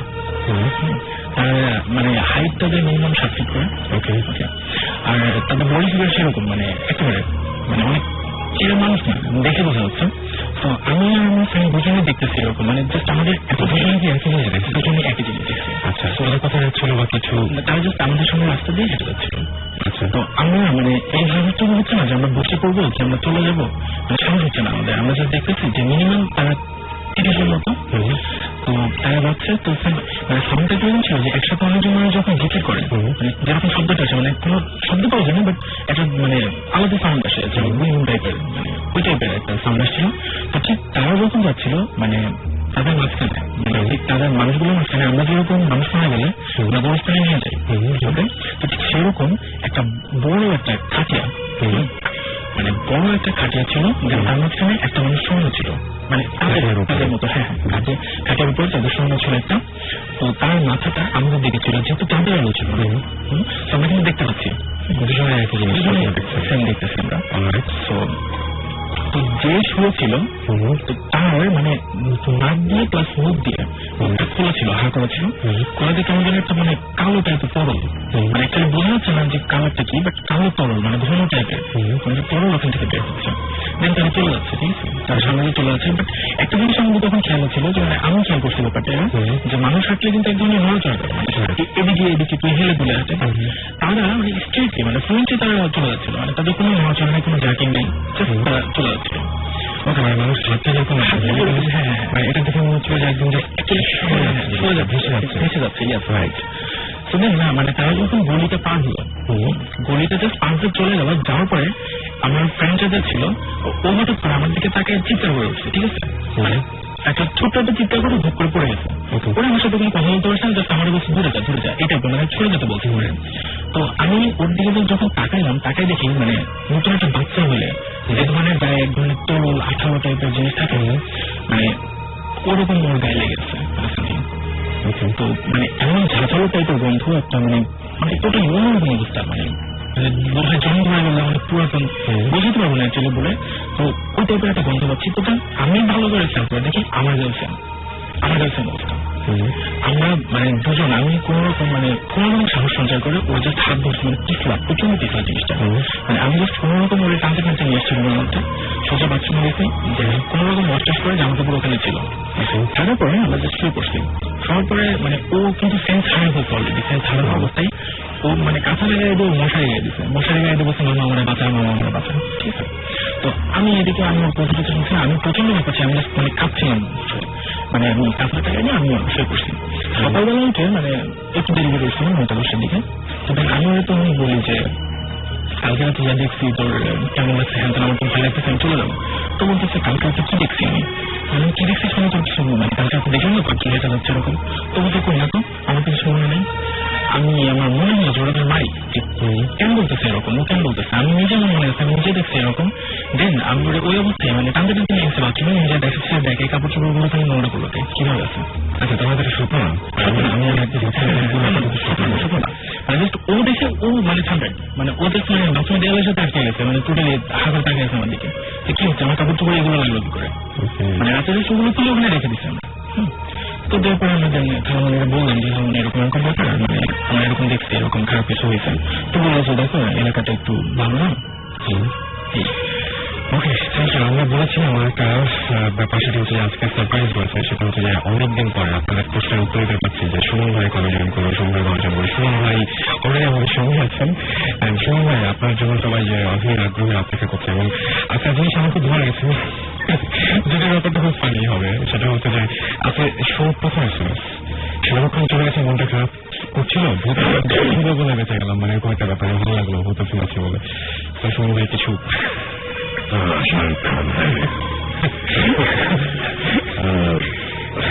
আমি তখন উত্তরে থাকি, আসার সময় অনেকক্ষণ দাঁড়িয়ে থাকতে হয়েছে গাড়ি নিয়ে ওই আর্মি স্টেশনের সামনে, আচ্ছা শাহরুখ খানের জন্য। আজকে গতকালকে আমাকে একজন বলছিল, শোন ভাই আমাদের দেশে এখন এই বছর 3 তারিখ, আমি কিসের বললো যে এই বছর তারিখগুলো আছে ঈদুল শাহরুখ, এটা ব্যাপার ছিল কালকে আসলে কি এখন বাঙালির ঘরে ঘরে আনন্দ, ঘরে ঘরে একদম আনন্দ সব। তো এনিওয়েজ একজন ভালো অ্যাক্টর নাম করেছে এসেছে, এবং একটা জিনিস ভালো লাগে না, কোটি কোটি টাকা নিয়ে বাংলাদেশ পেছনে যাচ্ছে, ওই ইন্ডিয়া তামাশা করতে গেলে টাকার কিছু দেখে না আর কি। আমরা কিন্তু জানি যে গত মানে কি বলবো ফ্রাইডেতে আমরা যখন দেখছিলাম যে বাংলার যে শোটা হয়েছিল, সেখানে কিন্তু প্রচুর মানুষ ছিল, এবং আমার একটা ফ্রেন্ড বলেছে প্রায় 2.5 ঘন্টার মতো সে ওই জায়গায় মানে বসেছিল, যে যেটা পাশে এত মানুষ, এবং ভালো লাগে জিনিসটা দেখতে যে এরকম প্রচুর মানুষ ছিল। যাই হোক, শোনেন ভাই, আপনি বলেন। আমি আর কি আপনি বলবেন যে সবাই যে আমি অনেকগুলো SMS পেয়েছি কয়েকদিনে এবং অনেকগুলো মেইল পেয়েছি, সেই মেইলগুলো সবাই চাইছিল আপনাকে খুব বেশি করে, এবং আপনি এসছেন আজকে অনেক ঝামেলার মধ্যে, এবং আমি জানি যে অনেকগুলো ঝামেলা শেষ করে আসতে হচ্ছে। রাইট, এটা একটু বেশি হয়ে যাচ্ছিল বেশ কয়েকদিন। আসলে ব্যাপারটা হয়েছে যে আমি শ্রোতাদের উদ্দেশ্যে বলছি যারা ভূত শুনে, এই আমাদের এই ভৌতিকের শুটিং নিয়ে একটু বিজি ছিলাম, প্লাস এই বাংলার যে শোটা হলো ওটা নিয়েও আমরা একটু বিজি ছিলাম, আর এটা হচ্ছে আমার বাসা শিফট হয়েছে উত্তরায়, সো এটা নিয়ে অনেক বিজি, সবকিছু মিলিয়ে অ্যাকচুয়ালি টাইম করতে পারছিলাম না। সবাই নতুন বাসায় ওঠার পরে বা এরকম ওগুলো না অন্য কোনো এপিসোডে হবে, কাজ চলছে গেল, তো এটা নিয়ে অন্য কোনো যেতে হবে। এনিওয়েজ, আমি অ্যাকচুয়ালি কিছুক্ষণ আগে এসেছি, তো আমি এর আগে ঘটনা আমি শুনতে পারিনি, একটু আগে আমি শুনছিলাম। একটা জিনিস খুব ইন্টারেস্টিং লাগলো, সেটা হচ্ছে যে এর আগে আমি একবার একটা ঘটনা বলছিলাম যে আমার দাদা রাতের বেলা গ্রামের বাড়ি দিয়ে আসছিল, গ্রামের বাড়িতে, তখন হঠাৎ করে উনি দেখে যে একটা সাইকেল চালিয়ে আসছিল, দেখে যে একটা লোক দাঁড়িয়ে আছে এবং very similar to the story, সাদা কাপড় পরা, একজন বেশ লম্বা চোরা, এবং বিড় করে কিছু বলছে এবং কথা বোঝা যাচ্ছে না। আচ্ছা, তো এটা বলে আমি কয়েকটি এপিসোড আগে বলেছিলাম, আমার ঠিক মনে নেই বলেছিলাম, আমি আবার রিপিট করি। তখন উনি তখন সামনে যাওয়ার পর ওই লোকটা তাকে ডিরেক্ট অ্যাটাক করে, ওখানে খুব হাতাহাতি হয়, বেশ মারামারি করে, এবং তারপরে উনি খুব স্ট্রং ছিল, তারপরে উনি ওখান থেকে চলে আসে, দৌড়ে উনি বাসায় ব্যাক করে, বাসায় ব্যাক করার পরে লোকজন নিয়ে তারপর আবার ওই সেম প্লেসে আবার ব্যাক করে, ব্যাক করার পরে উনি দেখে যে ওনার সাইকেলটা পুরো মানে ভাঁজ হয়ে আছে, কারো অমানসিক শক্তি লেগে অলমোস্ট ভাঁজ করে ফেলেছে, এই টাইপের একটা অবস্থা, মানে দুইটা এন্ড একসাথে লেগে গেছে এরকম। এবং সবচেয়ে ইন্টারেস্টিং যেটা লাগছে সেটা হচ্ছে যে আমার দাদার গায়ে তখন খুব পিচ্ছিল একটা জিনিস গায়ের মধ্যে ছিল, এবং যেটার সাথে আমি সাদা এবং পিচ্ছিল এই দুটো জিনিস আমি মিলালাম, খুব ইন্টারেস্টিং লাগলো। এই একই জিনিস জিনিসটা খুব অদ্ভুত লাগলো। আমি ঘটনাটা মিস করেছি, এটা কোথায় হয়েছিল অ্যাকচুয়ালি একটু যদি রাজশাহীতে, শিয়া মসজিদের মানে ওই এলাকাতে, মানে উপশহর রাজশাহীর। ওকে, আমি পরে আবার ডিটেল এক্সাক্ট লোকেশনটা নেব, কারণ আমি very much interested to be there actually, কোন কাকে সমস্যা হবে না, থাকাতে কোনো প্রবলেম না, বাট ওই জায়গাটাতে মানে যে জায়গাটাতে আমি থাকতে চাই ওখানে মানে আমি খোলা জায়গাটাতেই আমি দেখতে চাই। ফার্স্ট যে ঘটনা ছিল সেটা খুব অদ্ভুত টাইপের, একটা ট্রেনে করে সে জার্নি করছিল এবং সেই ট্রেনের একটা ফুটপাথে একটা টাঙ্গা, সেখানে সে ঢুকে পড়ে এবং ঢুকে পড়ে একটা অদ্ভুত লোকের সাথে পরিচয় হয়। পরে যখন সেখান থেকে ভয় পেয়ে বেরিয়ে আসার পরে তাকে টিটি বলে যে আপনি ওই রুমে ঢুকতে দিল, রুমটা তালা মারা, এবং ওই রুমে আমরা কয়েকদিন আগে একটা লাশ নিয়ে গেছিলাম, তারপর থেকে রুমে তালা মেরে রেখেছি, আপনি ওই রুমে ঢুকলেন কিভাবে, একটা বন্ধ রুমে ঢুকে পড়েছিল। তো ওর সাথে অনেক এরকম ধরনের ঘটনাগুলো ঘটে, খুব ইন্টারেস্টিং। তো আমাদের মনে শুনবে আর কিছু ঘটনা, এই যে ভৌতিক নিয়ে রিসেন্টলি কোনো শুটিং বা এরকম কোনো ঝামেলা? অ্যাকচুয়ালি এই মুহূর্তে যেটা হচ্ছে আমরা অলরেডি অলমোস্ট 50 লোকেশন কাজ করেছি, 46টা ছিল, আরো 4টা হয়েছে এর মধ্যে। এর মধ্যে একটা জায়গা মোটামুটি ইন্টারেস্টিং, বাকি 3টা জায়গা ফ্লপ অ্যাকচুয়ালি, মানে মোস্ট অফ দ্য প্লেসেসে যেটা হয় গিয়ে বসে থাকি মশাই কামড়, বাট ওইগুলো নিয়ে না আলাপ করি। আমি যেটা বলি সেটা হচ্ছে যে এই মুহূর্তে ভৌতিকের সিচুয়েশন হচ্ছে যে আমাদের তো ভৌতিকের দুইটা পার্ট থাকে, একটা ফিকশন একটা নন ফিকশন। প্রথমে নাটক স্টাইলে, তারপরে সেকেন্ড এপিসোডটা হচ্ছে রিয়েলিটি টিভি। তো আমরা নাটক পার্টের শুটিং অ্যাকচুয়ালি জাস্ট শুরু করেছি, ওটা নিয়ে আমরা খুব বিজি। আমাদের ইনভেস্টিগেশনের শুট কিন্তু অলরেডি অনেক ম্যাটেরিয়াল আমাদের কাছে আছে, 9টা অলমোস্ট 10টা লোকেশনের ম্যাটেরিয়াল আছে, যেগুলো প্রেজেন্টেশন এখন করে যাচ্ছে। তো আমাদের নতুন যে আমাদের যে নাটক পার্ট ওগুলোর কাজ আমরা করছি এই মুহূর্তে। আমাদের জানুয়ারিতে দেশ টিভি থেকে ব্যবহার কথা, বাট এখন জিনিসটা দেশ টিভির উপর ডিপেন্ড করছে, তারা যেদিন রিলিজ দিবে, বাট হোপফুলি জানুয়ারি ফেব্রুয়ারির মধ্যে মোটামুটি আমরা শিওর যে টিভিতে অন এয়ার হচ্ছে। আর আরেকটা এই যে এই মানুষ মানুষের গল্প, আমি একটা ঘটনা মনে করছি, সেটা হচ্ছে যে এটা আমার খুব আমি জিনিসটা পুরোপুরি নিজে উইটনেস করিনি, বাট যে করেছে তার সাথে আমি ছিলাম। এটা হচ্ছে কক্সবাজারের ঘটনা, এটা হচ্ছে 5 বছর আগের ঘটনা। আমি আর আমার একটা ফ্রেন্ড কক্সবাজার গিয়েছিলাম, এবং আমার ফ্রেন্ডটা তখন প্রচন্ড তার শরীরটা খারাপ ছিল, মানে ডক্টর ঠিক মতো ডায়াগনোজ করতে পারছে না, তাকে আমার বাইরে নিয়ে যাচ্ছি, নিয়ে আসছে, এরকম একটা সিচুয়েশন। ও খুব ফ্যাস্ট ডিসঅর্ডার করছিল। তো আমরা তখন চিন্তা করি যে আমি তখন ওকে বলেছি চল আমরা ঘুরে আসি কক্সবাজারে। তো কক্সবাজারে গেলাম, যাওয়ার পরে আমরা উঠেছিলাম হচ্ছে ইয়েতে, হোটেলটা হচ্ছে সি ক্রাউন, ওই যে লাস্ট নতুন বিচটার দিকে সি ক্রাউন, মানে যেটা একদম সামনে যে কাঠের ওটার সামনে যে হোটেলটা, এটা মনে হয় সি প্যালেস বা সি ক্রাউন এরকম সি প্যালেস তো মাঝখানে ওই সি ক্রাউনে ছিলাম। তা রাত্রিবেলা বসে আমি তো যেখানে একশো গিটার নিয়ে যাই, আমরা ওর মধ্যে বসে গানটা আমি ইয়ে করতে পারতাম, হঠাৎ করে একটা গান মাথায় আসছে, আমি গানটা লিখতেছি, তো আমার ফ্রেন্ডটা বলতেছে যে তৈরি থাকে আমি আসতেছি বলে সে বেরিয়েছে। তখন বাজে বোধ হয় রাত 12:30 বাজে। সি ক্রাউনের সামনেটা খুব সেফ, ওখানে গার্ড টার্ড থাকে।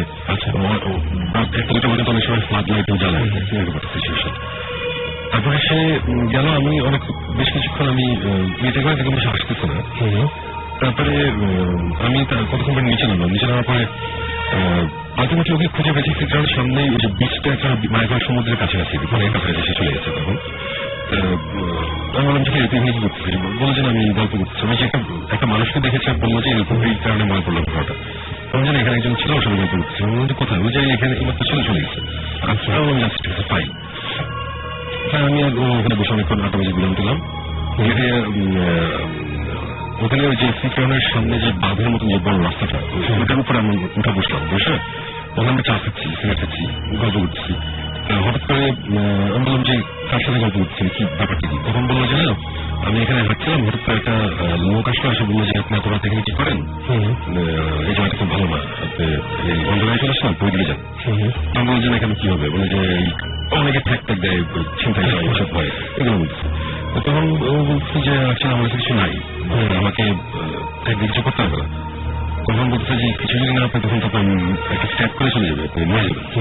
তখন বললাম ওটা তো আমার সমস্যা নেই। মানে ছেলেটা তখন খুবই ডিপ্রেস ছিল, তার অবস্থা খারাপ, মানে তার অনেকটা ব্যাপারটা হচ্ছে যে মরে গেলে ভালো হয়, এরকম একটা সিচুয়েশন ছিল।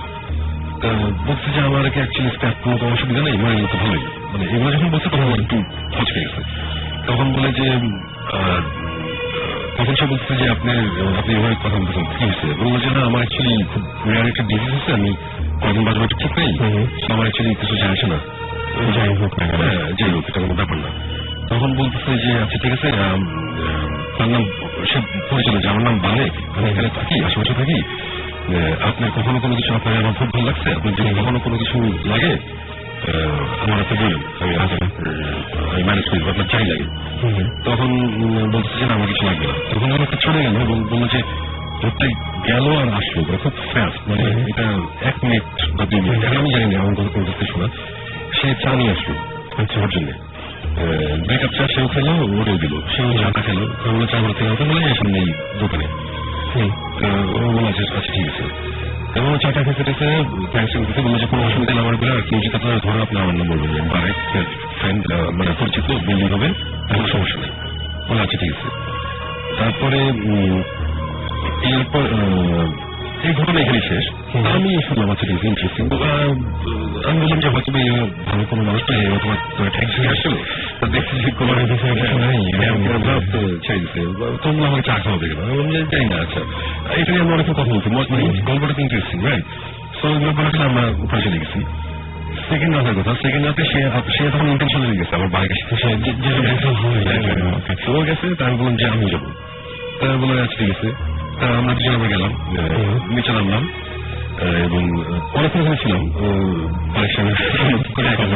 তো দেখা টাকা নেই, আমি চলে আসলাম যে দেখ অনেকক্ষণ আছে, আমি যাই, বলে যে আমি আর কি থাকি। তো ও আছে, আমি উপরে চলে গেছি। চলে যাওয়ার পরে সে কতক্ষণ পরে কতক্ষণ 1/2 মিনিট পরে সে আসছে। আসার পর বলে যে বাড়ির কাছে আমার দেখা হয়েছে। তো বলে যে কি কথা হয়েছে? বললাম যে সে আবার আমাকে চা খাইছে আর বলছে যে বলে আপনার কিছু লাগলে সেম কথা বলছে। তখন আমি বলছি যে ভাই আপনি করেন, আমার জন্য একটা জিনিস এনে দিতে পারবেন, এখানে পাওয়া যাবে না, বলে আপনি যা লাগে আমি এনে দিন। তখন বলছে যে আমার পটাশিয়াম সায়ানাইড দরকার, আমার পটাশিয়াম সায়ানাইড দিতে পারবেন নাকি? বলছে যে পটাশিয়াম সায়ানাইড কি? বলে যে এটা আপনার জানতে হবে, আপনার বলছে আপনি এনে দিবেন। তখন বাড়ি যে বলছিলেন যে পটাশিয়াম সায়ানাইড কি যে কথা বলতে পারছে না, এটা যে কি আমি একটু জানি না, বাট আমার মনে হচ্ছে এটা ভালো কিছু না, আপনি একটু ধৈর্য ধরেন, সব ঠিক হয়ে যাবে। এই কথাটা বলে বাড়ি চলে গেছে। এবং সে এসে বললো যে আমার খুব ওয়েয়ার্ড লাগতেছে, এই লোকটা কে? সে এই লোকের পটাশিয়াম সায়ানাইড চেনার কথা না, কথা একেবারে বাজে জিনিস, এটা বলতে সে আবার এটা বলতে পারে বলতে যে আপনার ধৈর্য ধরে। আমার ওই ফ্রেন্ড এখন অনেক ভালো আছে। সে আমাকে পরে এক সময় বলছিল যে আমার প্ল্যান ছিল আমি টেক মাই ওন লাইফ। সে মোটামুটি মেডিসিনের জন্য হয়তো গিয়েছিল এরকম বিষয়, এবং সে আল্লাহর মতো এখন অনেক ভালো আছে, অনেক ভালো, মানে ইজ বিং ভেরি গুড। তার অসুস্থতা চলে গেছে, সবকিছু চলে গেছে। এটা আমি কোনো ভৌতিক কাহিনী বলবো না, বাট আমার কাছে ঘটনাটা খুব ইন্টারেস্টিং লাগছে। এবং এরপরে আমরা যতবার আমি সেখানে উঠেছি ফেলাবসি বা অনেকবার আমরা খুঁজছি যে বারেক নামে কেউ আছে নাকি, কেউ বলতে পারে না, বলে না ভাই বারেক কাউকে চিনি না। ব্যাপারটা খুব মানে সবচেয়ে ইন্টারেস্টিং পার্ট হচ্ছে যে সায়ানাইডের ব্যাপারটা বুঝে ফেললো, এবং সেকেন্ড থিং হচ্ছে যে আপনার ফ্রেন্ডটা সুস্থ হয়ে ওঠার ব্যাপারটা, মানে ধৈর্য ধরার সাথে সুস্থ হয়ে ওঠার ব্যাপারটা, এটা খুবই রিলেটেড মনে হচ্ছে। রাইট, মানে জিনিসটা মানে আমি ওইটি বলছি যে আমি বলবো না যে একটা ভৌতিক গল্প বা এটা মানে আমার কাছে এরকম লাগেছে যে মানে আমার মধ্যে অনেক কোশ্চেন অ্যারাইজ করেছিল ঘটনাটা, বিকজ আমি ইনফ্যাক্ট অনেকভাবে অনেক কিছু চিন্তা করেছিলাম। মানে আমার এক্সপ্লেনেশন এটাও ছিল যে সে হয়তো বা কাউকেই দেখছে না, সে হয়তো বা চিন্তা করছে, এটা তার মানে ইমাজিনেশন হতে পারে, এবং সাবকনশিয়াস মাইন্ডে ওদের সিগন্যালটা পাঠিয়েছে তুমি ধৈর্য ধরো, তুমি তারপরেও ব্যাপারটা তারপরেও ব্যাপারটা এটাও যদি নাম হচ্ছে বারেক, জিনিসটা করে খুব মজা লেগেছিল। মানে আমরা এটা নিয়ে অনেকবার অনেক গল্প করেছিলাম। এবং আমাকে না এই মুহূর্তে উর্মি এসএমএস করছেন, এবং সে সব রাজশাহী, সে লিখেছিল উপশহরে প্রায় এই ধরনের ঘটনা ঘটে, ভেরি স্ক্যারিং। ওকে, প্রায় যদি ঘটনা ঘটে থাকে তাহলে প্লিজ আমাদের এই ইমেল একটা লম্বা টিমেল করে পাঠিয়ে দেন, আমরা ডেফিনেটলি যাবো। এবং সেটা করতে হলে যেটা করতে হবে, ভূত একটা মাধ্যমে একটা রেডিও করতে দেওয়ার জন্য এসএমএস করতে হবে, বড় করে ইমেল লিখতে হবে। আর এসএমএস যারা করবেন তাদেরকে বলি সাউন্ড লিখে স্পেস দিয়ে আপনার নাম লিখে স্পেস দিয়ে তার মেসেজ লিখে পাঠিয়ে দিতে হবে, নামের ফোন নাম্বার। সবাই রিসেন্ট কোনো ঘটনা যাবো এটা ব্রেকে যাবো কোনটা হয়। আমি একটা ছোট্ট গল্প ছিলাম, একদম একদম খুব ভালো হয়।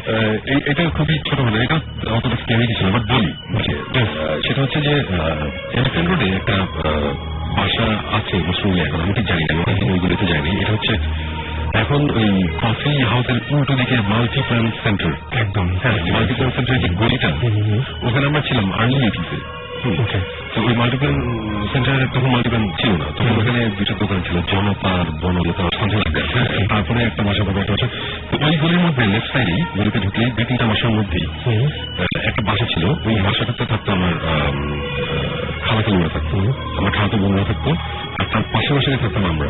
ওকে, তো ওই বাসাটা নিয়ে আমরা তখন ছোটবেলায় বেশ কিছু গল্প শুনেছিলাম। যেমন আমার খালাতো বোনরা হাওয়াইন গিটার বাজাতো, ওদের আমি হাওয়াইন গিটার রাখা থাকতো।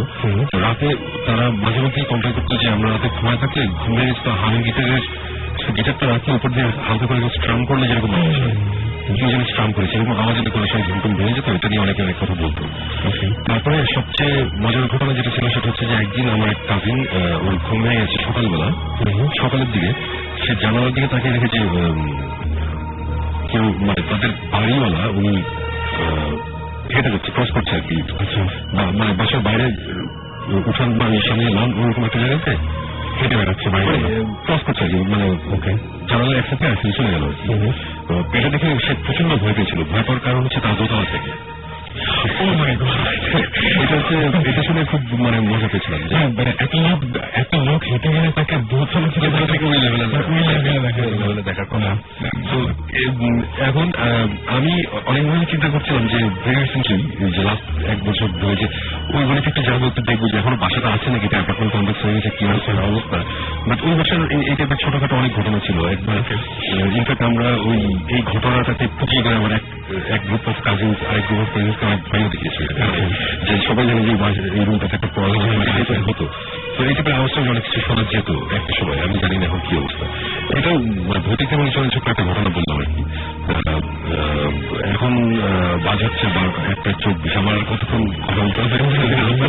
আমরা আরেকটা ঘটনা যাবো, ওর কাছে ইনফ্যাক্ট আরো ঘটনা আছে, সেগুলো আমরা যেতে পারি। একটা ঘটনা সেটা হচ্ছে যে ও মাঝে মাঝে ফিল করে কিছু একটা, এবং আপনারা যে আপনি বলছিলেন যে কি আগে আপনার মাথায় হাত বোলায়, ওই জিনিসটা একটু বলেন আসলে শুনি। অর্পণ অর্পণকে আবার নিয়ে আসুন। ওকে, এটা ঘটনা ঘটে যখন আমি ইন্টার ফার্স্ট ইয়ার ছিলাম, তো তখন অ্যাকচুয়ালি হতো কি মানে তাড়াতাড়ি ঘুমায় পড়তাম, সারাদিন দৌড়াদৌড়ি কলেজে নদী এসে দৌড়াদৌড়ি করতাম বেশি। তো ব্যাপারটা হচ্ছে কি মানে আমাদের বাসাটা বলি, আমাদের বাসায় মানে পোস্টাতে যে বাসাটা ছিল সেটার মানে 3 দিকে মাঠ ছিল, আর একদিকে আর কি মানে আমাদের বাসাটা ঠিক রাস্তার পাশে। তো আমরা থাকতাম 3 তলাতে, মানে আমার রুমটা ছিল একদম মানে নর্থ সাইডে। তো ওখানে আমি থাকতাম, মানে জাস্ট আমি আমার আম্মু থাকতাম। তো বাসার ছাদে আমার মানে কিছুদিন মানে এরকম হয়েছে যে মানে খুব কম একটা ব্যাপার যে বাসার ছাদে কিছু হাঁটতেছে, এটা কোনো মানে এরকম হয়, বাট হাঁটতেছে কি মনে হয় স্মুথলি, মানে হাঁটতেছে মানে নর্মালি কোনো ব্যাপার না, মানে নিজের বাড়ি টাইপের হাঁটতেছে।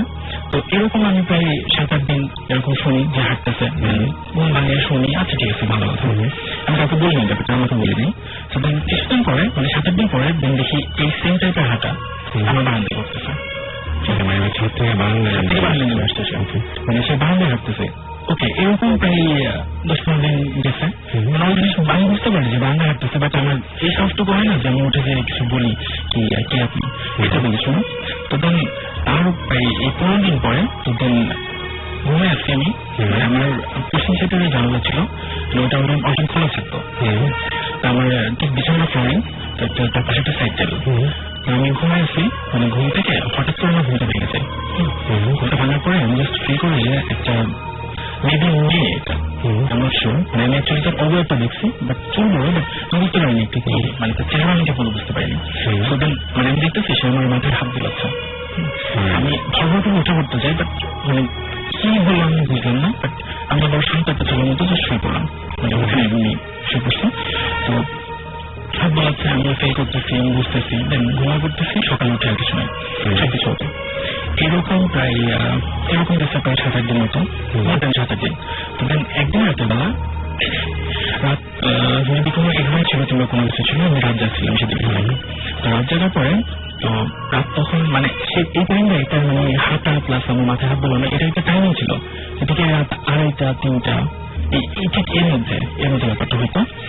তো যখন আমি ওইদিকে মেলা রাত যাচ্ছি, আমি জানার পরে আমার হঠাৎ মনে হয়েছে যে আচ্ছা ঠিক আছে আমি এখন ঘুমায় পড়বো, তার আগে আমি জাস্ট একটা মানে সিম্পল যেহেতু অভ্যাস ছিল সে সময়, তো আমি জাস্ট বারান্দায় তো যে আমি গ্রিলের সাথে হ্যান্ড দিয়ে আমার রুমের দিকে মানে রুমের দিকে আমার মুখটা ছিল, তাহলে আমি করতেছি। তো আমার অর্ধেক আমি জাস্ট পিছন দিকে একটা টার্ন করি, আমি পিছন দিকে টার্ন করে দেখি আমাদের বাসাটা 3 তলা প্লাস ফাঁকা মাঠ সামনে পুরো।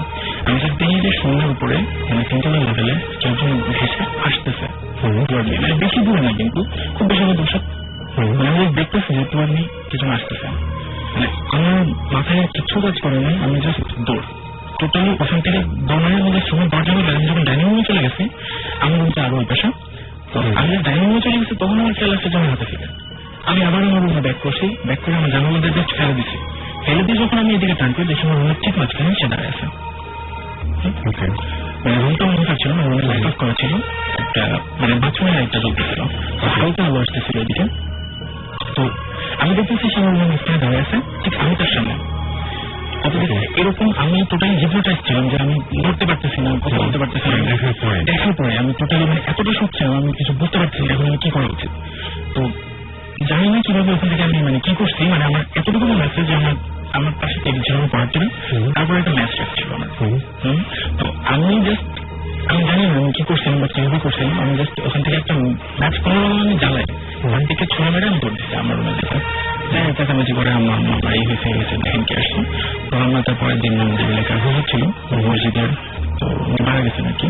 তো উনি আসছিলেন, আসার পর উনি সবকিছু দেখেন দেন রুম আর কি ক্লিয়ার নোট করে বেঁধে দিচ্ছে, আমাকে একটা তাবিজও দিচ্ছে, তবে টানো হয়নি, আমরা দেখাতে পারতাম, আমাকে তাবিজটা দিচ্ছে। ইউজ বলতে কি আমি সাথে রাখি, অ্যাকচুয়ালি আমি রুমে রাখতে বলছিলাম তাবিজটা, এটাই তোমার রুমে রাখি সবসময়, এখন সেটা আছে। ওকে, তারপরে যে কোনো প্রবলেম হয়েছে? তারপরে চলে ধরনের কোনো প্রবলেম হয়নি। ওকে, আমাদের সবসময় মনে হয়েছে যে আপনার আগে ঘটনার সাথে বন্ধু এবং সেকেন্ড ঘটনাটা প্রথম ঘটনার সাথে একটা মিল এবং সেকেন্ড ঘটনার সাথে আরেকটা মিল পাওয়া গেল, সমন্বয়ে দুটো ঘটনার মধ্যে একটা মিল আছে, খুবই অদ্ভুত ব্যাপার এটা। তো আমরা একটা ব্রেকে যাই না, ব্রেকে যাই, তারপরে শেষ করে দেবো আমরা। আপনারা আমাদের SMS করতে পারেন, আমি বলি যে আমাদেরকে SMS করেছেন ইভেন ঢাকা, আমাদের SMS করেছেন জিএম মুনিট, বিউটি, রকি, কোচ রেজান, এছাড়া SMS করছেন মাহাদি, SMS করছেন তমা, টপ সিক্রেট, SMS করছেন আলী, SMS করছেন ভূত, SMS করেছেন মিলা, ডার্ক স্কাই, খোকা, এছাড়াও SMS করেছেন আমাকে ড্রাকুলার, ড্রাকুলা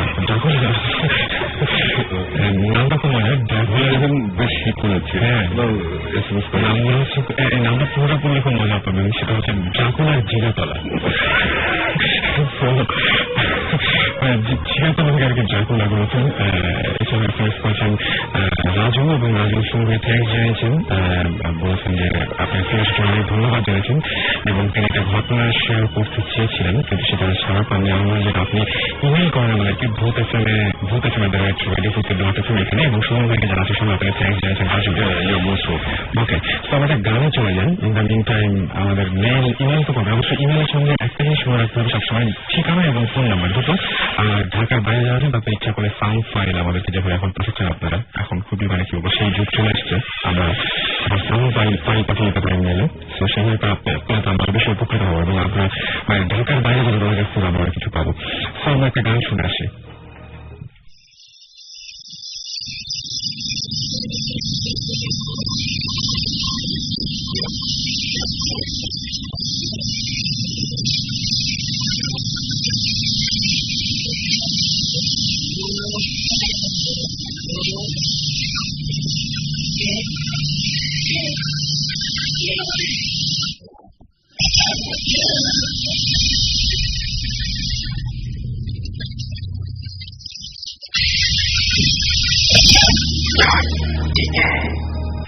কিছু একটা যদি হয়ে যায় খুব ভালো হতো। তো আমার অবশ্য সুমন ভাইয়ের কাছে যাবো এবং সুমন ভাইকে রিকোয়েস্ট করছি, সুমন ভাই অনেকেই ওয়েট করছে নতুন কিছু শোনার জন্য। তো আমরা কিছু ঘটনা জানি আপনার কাছ থেকে। সেরকম কিছু নাই, বাট হ্যাঁ ঘটনা বলা যেতেই পারে। আচ্ছা, আমি একটা অনেকেই ভূত এখন শুনছে, এখন এখানে অনেকেই চিটাং থেকে অনেকে শুনছে, রাইট? তো আচ্ছা, যখন চিটাং থেকে একটা বুক এসেছে। তো আমি কয়েকদিন আগে ইয়েতে গিয়েছিলাম, লাস্ট টাইম ওই সুপারস্টারের একটা শুটিং এ অস্ট্রেলিয়া একটা ইয়ে ছিল, পারফরমেন্স ছিল, ফয়েজ গিয়েছিলাম আর কি আমরা। আচ্ছা, তো ওইখানে দুটো ছেলে এসেছে, আমার একদমই নাম তো মনে নেই, সরি, ওরা এখন শুনছে আমি মুসলাদি ভূত এখন বলে শুনে। ওরা ফয়েজদের নিয়ে আমাকে কিছু ইন্টারেস্টিং ঘটনা বললো যে ওখানে কিছু কিছু জায়গা আছে খুব বেশ স্কেয়ারি, এবং অনেকে বলে যে কিছু কিছু জায়গায় নাকি মানুষ এই লেক থেকে নাকি মানুষ মারা যায় আর কি, এবং নাম নাকি উঠে না, এই টাইপের ঘটনা আমি শুনছিলাম। এবং একবার নাকি দুবই টাইপের কোন একজনকে নামানো হয়েছিল, সে নাকি উঠে তারপরে বেশ মানে নিয়ে অসুস্থ হয়ে যায়, কিছুক্ষণ পরে সে নাকি মারা যায়। মারা যাওয়ার আগে সে নাকি বলছে সে নিচে কিছু একটা দেখেছে যার নাকি অনেকগুলো চোখ আর কি, একটা বড় সমস্যা, মাথার মধ্যে অনেকগুলো চোখ সাইড দিক দিয়ে, মানে খুবই উইয়ার্ড স্টাফ। বাট আমি ঠিক ব্যাপারটা জানি না, ওদের কাছ থেকে শুনেছিলাম। চিটাগংয়ের কেউ যদি এই টাইপের এই ফার্স্ট ডেট নিয়ে যদি কোনো স্টোরি জানে বা যারা থাকে, কাইন্ডলি যদি একটু ঘুরে ঘুরে পাঠায়, তাহলে আমরা যেটা করবো জানতে পারবো, আমরা জাস্ট একবার ইনভেস্টিগেশন, রাইট? সো এটা বেশ ইন্টারেস্টিং ব্যাপার ছিল। আমি অন্য একটা ঘটনা বলি। ঘটনাটা হচ্ছে যে এর আগেও বলেছিলাম একটা হোটেলের কথা, ওই বাংলাদেশের কোন একটা জায়গায় একটা হোটেল আছে, হোটেলের সাথে একটা অবস্থান আছে আর কি। তো অনেকে বলে যে হোটেলের একটা পোর্শন, একটা সাইডে নিচে নাকি কয়েকটা খবর এখনো পড়ে গেছে। আমি হোটেলের নামটা বলতে পারছি না সম্মত কারণে। তো ওইখানে একবার প্রথমকার ঘটনা ছিল যে একবার গিয়েছিলাম, অনেকবারই গিয়েছি অ্যাকচুয়ালি হোটেলে। আমি একবার গিয়ে ছিলাম অনেক সকালের দিকে, মানে বেশ ভোরের দিকে, রাত আর সকালের মাঝামাঝি একটা অবস্থা। আমার দরজাটা নক করছিল। সো আমি খুব বিরক্ত যে এই সময়তে দরজা নক করছে। সো আমি দরজা খুলিনি ডেফিনেটলি, মানে আলস হয়ে লাগছিল যে উঠে গিয়ে দরজা খুলবো। এই ঘটনাটা ওখানে শেষ। তারপরে আবার ওই একই হোটেলে যাওয়া হয় এবং সেবার আমি গিয়েছিলাম, আমার ড্রাইভারও ছিল। সো আমার ড্রাইভারের সকালবেলা এসে আমার কাছ থেকে গাড়ির চাবিটা নেওয়ার কথা, গাড়িটা ঢোবে, গাড়ির চাবি আমার কাছে ছিল। সো এরকম সকালে এরকম দরজা নক হচ্ছে, আবার অনেক ঘুষো হলে তখন আমার খুব মেজাজ খারাপ যে এত সকালে ড্রাইভার কেন এসেছে, এখন অন্ধকার তাও যায়নি আর কি। সো আমি খুব মেজাজ খারাপ করে দরজা খুলেছি, দরজা খুলে দেখি কেউ নাই, একদমই কেউ নেই। তখন তো মেজাজ আরো খারাপ যে এ কেমন কথা। এটা সেকেন্ড ঘটনা। থার্ড ঘটনা, অস্ট্রেলিয়ার কনসার্ট আমরা গিয়েছি, তখন আমাদের সাথে শুভ রম্বা যেত। ওকে, সো এক রুমে ছিলাম আমি আর শুভ, আরেক রুমে ছিল অন্যরা, এরকম একটা ব্যাপার ছিল। সো আমি দরজার কাছের বিছানাটাতে শোয়া, শুভ হচ্ছে জানালার সাইডের বিছানাটাতে শোয়া। তো আমি দরজার দিকে মুখ ফিরে আমি শুয়েছি, ঘুমিয়েছিলাম। আমার হঠাৎ করে ঘুমিয়ে গেছে, শুভ প্রচন্ড রকম কাশছে, ভয়ঙ্কর রকম কাশছে, তা কাশির আওয়াজ আমি ঘুমিয়ে যাচ্ছে। তা আমি জাস্ট চোখটা খুলে, শুভ আমার উল্টো দিকে, ওই সাইডের বিছানা, আমি দেখতে পাচ্ছি না, আমার মুখ হচ্ছে দরজার দিকে। তা আমি আমার চোখ বন্ধ করলাম। তারপর শুভ দেখলাম যে মানে কাশির একটা ধরন থাকে আর কি, মানে ব্রঙ্কাইটিসের বাপ আর কি, এটা ছিল অবস্থা। মানে ও এরকম ভাবে কাশছে, আমি ভাবলাম দমটম বন্ধ হয়ে যাবে। আমি সাথে সাথে ঘুরলাম, একটু ভয় পেলাম কিছু হয়ে যাচ্ছে। ঘুরে দেখি যে শুভ ঘুমাচ্ছে এবং মানে একেবারে শান্ত একটা ছিল সে ঘুম। আমি বললাম যে কি ব্যাপার, এই মাত্র আমি শুনলাম এইভাবে কাশছে, আর ওকে দেখে বোঝা যাচ্ছে না যে মানে কোনো নড়াচড়া নিয়ে মানে স্বাভাবিক। এর আগের দিন রাতে 2টা বাজে তো আমাদের অনেকটা প্লেয়ার কনসার্ট হয়েছিল, ওটা একটু ঘুমায় খায় ওটা। তো আমি এটা দেখে বললাম যে কি ব্যাপার, আমি ঘুমের মধ্যে আমি স্পষ্ট শুনছি যে কেউ কাশতেছে এবং এটা শুভ না, এটা আমি বুঝতে পারছি। এটা আমার কাছে খুব মিল লেগেছে। তারপরে পরের বারের ঘটনা, আমরা রুমের মধ্যে আছি, আমরা 3-4 জন ফ্রেন্ড গিয়েছিলাম সেবার, 2টো রুম। 2টো রুমের মধ্যে একটা রুমের মধ্যে আমরা, একটা রুমের মধ্যে আরেক রুম, বাট আমরা একই রুমে বসে আড্ডা দিচ্ছিলাম, তোমরা গল্প করছি। আমার তখন ওই যে একটা কেমন জানি কি জানি একটা ভালো লাগছে না, ঢুকে যেটা ফিল করেন, এটা হচ্ছে ওইবার সত্যি একটু মানে ওইবার ওই রুমের মধ্যে ঢুকেই আমার কাছে মানে খুবই অসুস্থ লাগছিল আর কি। আচ্ছা, তা আমি বলতেছি আমার ভালো লাগছে না, নর্দের যে আমি বলিনি যে আমার রুমটা খারাপ লাগছে, আমার ভালো লাগছে না, আবার ওই রুম বলছি কি জানি একটা মনে হচ্ছে সামথিং নট রাইট। ঠিক ওর মধ্যে হঠাৎ করে আমাদের মধ্যে যে ফ্রেন্ড ছিল সে কল পেলো একটা ঢাকা থেকে, ওর চাচা মারা গেছে। আচ্ছা, সাথে সাথে ওকে নিয়ে আমরা আবার স্টেশনে গিয়ে আমরা ইয়ে করে ওকে আবার কথা বসে যাবো আর কি। তো ও চলে গেল, তা আমরা খুব আপসেট যে এটা কি হলো, মারা গেল। আমরা আবার রুমের মধ্যে আবার আমি যে গেছিলাম রুমে আবার আসলাম, এর পাশে আমরা অনেকক্ষণ গল্প টল্প করছি, আড্ডা দিচ্ছি। তো এরকম একটা সময় হঠাৎ করে এসিটা বন্ধ হয়ে গেল। আচ্ছা, এসি জাস্ট বন্ধ হয়ে গেল। তো অনেক সময় এসি ওই যে কাট আউটটা উঠে যায়। তো আমরা নিচে হোটেলে রিসেপশনে কল দিয়ে বললাম যে আমাদের এসিটা বন্ধ হয়ে গেছে, এসিটা নষ্ট একটু আসলে দেখো। তো ওরা কিছুক্ষণ পরে আসলো, আসার পরে বললো যে এসি বন্ধ, কাজ করতেছে না। তখন ওরা আবার এসি যেটা অফ করে যে অন করে সেম মডেল আমার বাসায় আছে, আমি ইউজ করি, সে আসে ওগুলো ঘুরতেছে। আমি বললাম যে দেখো ভাই আমি এসি চিনি, এখানে হোটেলে হবে না, তুমি দেখো কাটাও বুঝতে পারি। তা আমাদের মেসেজ খেতে হবে যে আমরা এসি কন্ট্রোল করতে যাই না। সে আমাদের কোনো কথা শুনলো না, সে এসিটা অফ করে আমাকে আমাদের একটা লোক চলে গেল, এসিটা তখন অন। বললাম যে কি ব্যাপার, কি হলো, বলছে না এটা তো ঠিকই ছিল, অফ করে অন করলে চলে গেল। তখন আমাদের ভেবে যাচ্ছিলাম যে কি ব্যাপার, ভাবতেছে যে আমরা জানি না, জানি না বেশ ভালো চালাইতে পারে এরকম একটা অবস্থা। ও চলে গেছে, তখন আমরা এটা নিয়ে কথা বলতেছি যে কি ব্যাপার, এসিটা অফ হলো কেন, অন হলো কেন, এই জন্য আমরা গল্প করতেছি। করতে করতে একটা সময় এসে তো আমরা ডিসিশন নিলাম যে আমরা এখন ওখানে অনেক ভূতের গল্প হচ্ছিল, এনভায়রনমেন্ট একটু এই হয়েছে। হঠাৎ করে একটা সময় খুব মানে ভয়ঙ্কর একটা মোমেন্টে হঠাৎ করে ইলেকট্রিসিটি চলে গেল। তখন ইলেকট্রিসিটিটা গেল এবং ইলেকট্রিসিটি যাওয়ার ঠিক আগ মুহূর্তে একটা বিশাল জোরে একটা বাজ পড়ার আওয়াজ, তারপর ইলেকট্রিসিটিটা গেল আর কি। পরে আমি ভেরিফাই করেছিলাম যে চিটাং টাউনে দিন এই আওয়াজটা আমরা সবাই শুনছে আর কি, এত জোরে একটা বাজ পড়ছিল আর কি এই আশপাশে। তারপর ঘটনা হচ্ছে যে ওখান থেকে আমরা ইয়ে করলাম, যেখানে প্রায় আমরা ঘুমাতে চলে গেলাম, আমরা ঘুমাচ্ছি। আমার রুমে আমি হচ্ছে ইয়ার সাইডে জানালার সাইডের বিছানাটাতে, আমার আরেকটা ফ্রেন্ড হচ্ছে দরজার সাইডের বিছানার সাথে শুয়েছি। হঠাৎ করে এটা সকালের দিকে হঠাৎ করে দরজা নক করলো। আমি হঠাৎ করে মানে আমি ওয়েট করছিলাম যে দরজা নক হবে, চোখটা বন্ধ করে আছি, দরজাটা নক হলো এবং হওয়ার কয়েক সেকেন্ডের মধ্যে দরজাটা ঘুরালো আর কি, মানে আমি তো ঘুরে দরজাটা খুলছে। আমি তখন ধরে গেছি যে এখন ওই রুমের পোলাপানরা আমাদের সাথে কিছু না। দরজাটা যখন খুলছে, খোলার সাথে সাথে এই জিনিসটা হচ্ছে কিন্তু কয়েক সেকেন্ডের মধ্যে আমি তখন লাফ দিয়ে উঠি আর কি। তাকে আমি লাফ দিয়ে উঠি, যখন আমি তাকাইছি তখনও দরজাটা খুলছে আর কি, পুরোপুরি তখন খুলে নেই আর কি। মানে কেউ দরজাটা খুলে আমাকে একটা ধাক্কা দিয়ে যদি রুম থেকে সরে যায় তাহলে আস্তে করে অল্প পাল্লাটা ফাঁকা হচ্ছে তখন খুলছে আর কি। ওর মধ্যে আমার ফ্রেন্ড শুয়েছিল, আমার ফ্রেন্ডের উপর দিয়ে আমি লাফ দিয়ে উপর দিয়ে গিয়ে আমি জাস্ট ইয়েতে গেলাম, ওই প্যাসেজে গেলাম এবং প্যাসেজে গিয়ে দেখি কেউ নাই।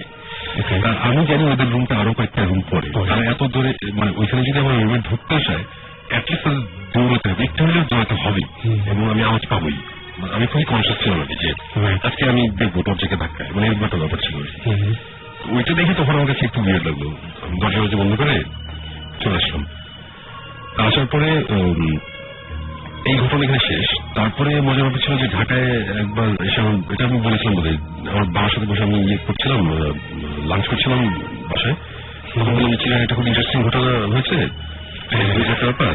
তো তখন বলে যে আচ্ছা ওই হোটেলে তোমার কি কোনো ইয়ে দরজা নকের আওয়াজ পেয়েছো? আমি তো তখন উল্টে বললাম যে আমার বাবা বলছে ঘটনাটি। তখন বললাম যে কেন, কি হচ্ছে বলতো? তখন বলে যে না আমার বাবা ইঞ্জিনিয়ার, উনি যখন অনেক আগে পৃথিবীতে ছিল তখন কলিগ বলেছিল যে রাত্রে না ওখানে ছিল, তারপরে দরজা নক করছিল এবং সে দরজা খোলার পর অ্যাকর্ডিং টু ফ্রেন্ড সে নাকি দেখেছে যে একটা মানুষ উল্টোভাবে দাঁড়িয়েছে, মানে মাথা নিচে পা উপরে যোগ জায়গাও উল্টো করে প্যাসেজের মধ্যে দাঁড়ানো আর কি। ওটা দেখে সে খুব ভয় পায়, তারপর জিনিসপত্র নিয়ে বের হয়ে যায়, ওটা থাকে না। এরকম একটা জিনিস শুনে আমাদের কাছে খুব মজা লেগেছে। ঘটনাটা অ্যাকচুয়ালি শেষ এখানে না, ঘটনা হচ্ছে যে এই ঘটনার পরে আমি সাকিব আর জিবাই হোটেলে গিয়েছিলাম এই মাঝখানে। আচ্ছা, যাওয়ার পরে আমরা আমরা যেটা করেছি হোটেলের প্যাসেজের ওখানে একটা ইনফ্রারেড ক্যামেরা সেট করেছি, যেটা ডেফিনেটলি হোটেল অথরিটি জানে না, প্রবলেম। ওখানে ইনফ্রারেড ক্যামেরা আমরা সেট করেছি। আর আমাদের রুমের ভিতরে যে রুমটাতে আমার মনে হচ্ছে যে একটু সমস্যা, তো ওই রুমের মধ্যে আমরা ছিলাম। বাট মানে ভেরি আনফর্চুনেটলি রুমটা আগের মতো নাই, মানে রুমটাতে আমরা যখন ঢুকলাম দেখলাম যে আগে একটা খুব মানে পুরোনো একটা কার্পেট ছিল, কার্পেট উঠে এখন তারা টাইলস বসিয়েছে, মানে রুমটাকে তারা রেনোভেট করেছে, একটু ভিআইপি রুম বানিয়েছে। আচ্ছা, তো ঢোকার পরে আমার মেজাজ খারাপ, ভোরে রুমটা মানে ফিল্টি আসতেছে না, হচ্ছে না কি আমার।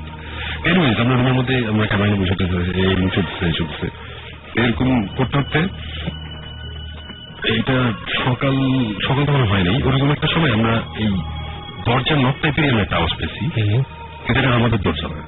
কিন্তু আওয়াজটা পাওয়ার সাথে সাথে আমার জিব্রাইল ক্যামেরা থেকে আমরা তিনজনই দৌড়তে তখন বাইরেছি দেখার জন্য যে প্যাসেজে কে আছে।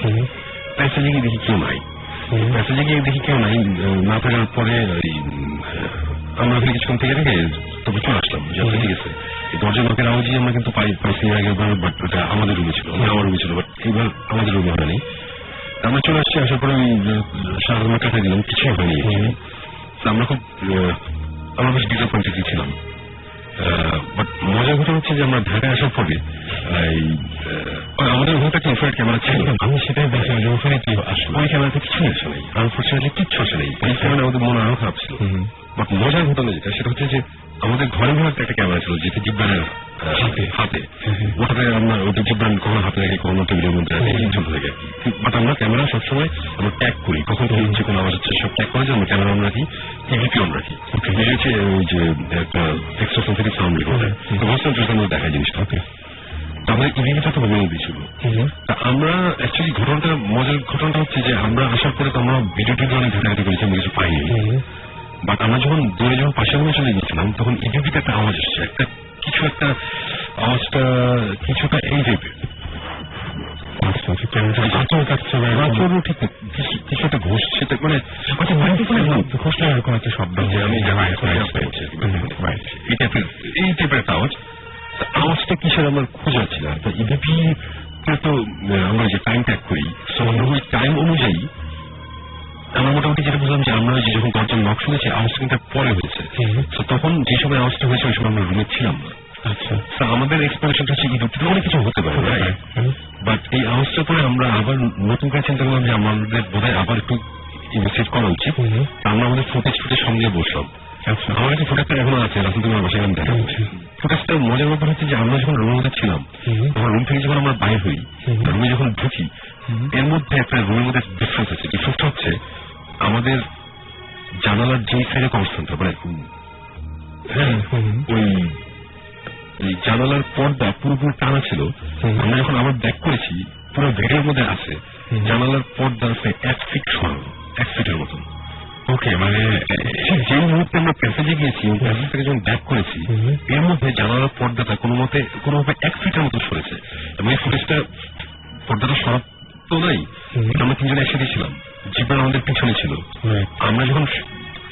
ক্যামেরাটা দিয়ে যখন দৌড় দিয়েছে তখন পুরো আমাদের একটা 360 যে ক্যামেরাটা ছিল ওখানে আমাদের স্পষ্ট দেখেছি যে পর্দাটা যে হয়েছিল আমরা বের হয়ে গেলাম জিব্রান আমাদের পিছনে ক্যামেরার মধ্যে আমি আর সাকিব আছি আর জিব্রান আছে রাইট। তো আমরা ওখানে যাওয়ার পরে আমরা প্যাসেজে ঘুরে যখন আমরা ব্যাক করেছি তখন জিব্রান সামনে ব্যাক করার সময় ঢোকার সময় তখন আমরা পর্দাটা আবার দেখেছি মানে আমরা অনেক সময় লেগেছে বের করতে ব্যাপারটা কি বাট ওখানে পর্দাটা একটু সরানো। সো অ্যাকচুয়ালি এটা কি আমরা বলতে পারবো না বাট এতটুকু বলতে পারি যে পর্দাটা সামহাও কোনো না কোনো ভাবে সরেছে এটা একটা ভৌতিক এপিসোডে যেতে পারতো বাট যাচ্ছে না অত ইন্টারেস্টিং কিছু হয় নাই যে কারণে আমি বললাম। বাট আমি এতটুকু বলবো যে আমরা কয়েকদিন আগে একটা গল্প বলেছিলাম যে একটা 28 মিনিট একটা বাসার রুমের ভিতরে কিছু আওয়াজ হয় বাসাটা একটা অ্যাবন্ডেন্ট ওই বাসায় আমরা গিয়েছিলাম ওই রুমের মধ্যে আমরা ছিলাম ওই রুমে একটা 28 মিনিটে কিছুই হয় নাই বাট ওই রুম থেকে আমরা বের হওয়ার আগে সকালের আগে যখন আমরা আমাদের শুটিং প্যাক আপ করছি যে কিছুই হলো না ওই সময় আমাদের ওখানে ইনফ্রারেড ক্যামেরা ছিল ওখানে যেই ফুটেজ এসেছে জিনিসপত্র নড়াচড়ার এটা একটা অ্যাবসার্ড ব্যাপার এবং ওই ভিডিও ফুটেজ আমাদের কাছে আছে ভৌতিক রিলিজ হওয়ার পরে আমি যে কাউকে চ্যালেঞ্জ করতে পারি আমাদের এই ফুটেজ দরকার হলে হলিউডের হাইটেক স্টুডিওতে নিয়ে গিয়ে ওরা প্রুফ করার চেষ্টা করবে যেটা ফেক সেটা ফেক না আমাদের কাছে ফুটেজ আছে জিনিসপত্র নড়াচড়া করেছে এবং উইয়ার্ড ভাবে টেবিল থেকে দুটো জিনিস পড়েছে কোনো এক্সপ্রেশন আমাদের কাছে নাই এবং ওই ফুটেজ আমাদের কাছে আছে ইনশাল্লাহ ভৌতিক যখন হবে ভৌতিকের ফার্স্ট এপিসোড মানে সেকেন্ড যে এপিসোড প্রথমটা তো পাইলট পর সেকেন্ড যে স্টোরি ওই স্টোরিটি হচ্ছে এই এপিসোড এবং আমি সবাইকে বলবো যে ওয়েট করে দেখতে এবং ওটা এক্সপ্লেনেশন দিতে পারলে দেখ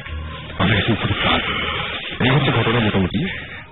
আমার তো মনে হয় যে মানে লাস্টে যে ব্যাপারটা সেই ব্যাপারটা তো যাদের মানে কি বলবো এমনিতে বিশ্বাস করতে তাদের জন্য ব্যাপারটা আমার কথা হচ্ছে কেউ যদি অবিশ্বাস করে আমাদের কোনো অসুবিধা নেই এভরিবডি মানে ওয়েলকাম মানে সবাইকে আমরা ওরকম করছি যে তোমরা আমাদের একটা এক্সপ্লেনেশন দাও আমরা কিন্তু একটা লজিক্যাল এক্সপ্লেনেশন চাচ্ছি আমরা কিন্তু চাচ্ছি নট যে না ভূত এক্সিস্ট করে আর কিছু নাই সায়েন্স বলে আমরা এগুলো বলছি না এক্সপ্লেন করতে পারলে তো আমার জন্য ভালো আমি তোমার একটা শান্তি নেবো বাচ্চাদের ওই জিনিসটা যেটা দেখলাম এটার কারণ হচ্ছে এটা রাইট এক্সপ্লেন করতে পারলে ভালো ফাইন বাট আমরা করতে পারছি না আমরা খুবই মজা পেয়েছি এবং এই আমাদের যে লাস্টের যে ফুটেজটা একটা মিনিটের ঘরের যে ফুটেজ ওই ফুটেজ হোপফুলি আগামী 10 থেকে 12 দিনের মধ্যে বোস্টন কৃষ্ণের কাছে যাচ্ছে ওদের সাথে আমার কথা হয়েছে ওরাও জিনিসটা দেখতে ইন্টারেস্টেড ওরা দেখবে ওরা বোঝার চেষ্টা করবে মানে এটা খুব ভালো একটা ব্যাপার হচ্ছে সো ওটাই ওয়েটিং ফর ইট যে ওরা কি বলে নাকি ওকে এই হচ্ছে অবস্থা দারুণ লাগলো আমার কাছে শেষ মানে শেষ ঘটনাগুলো মানে এবং ঘটনা যেখানে শেষ হলো কিন্তু আজকে রাত্রে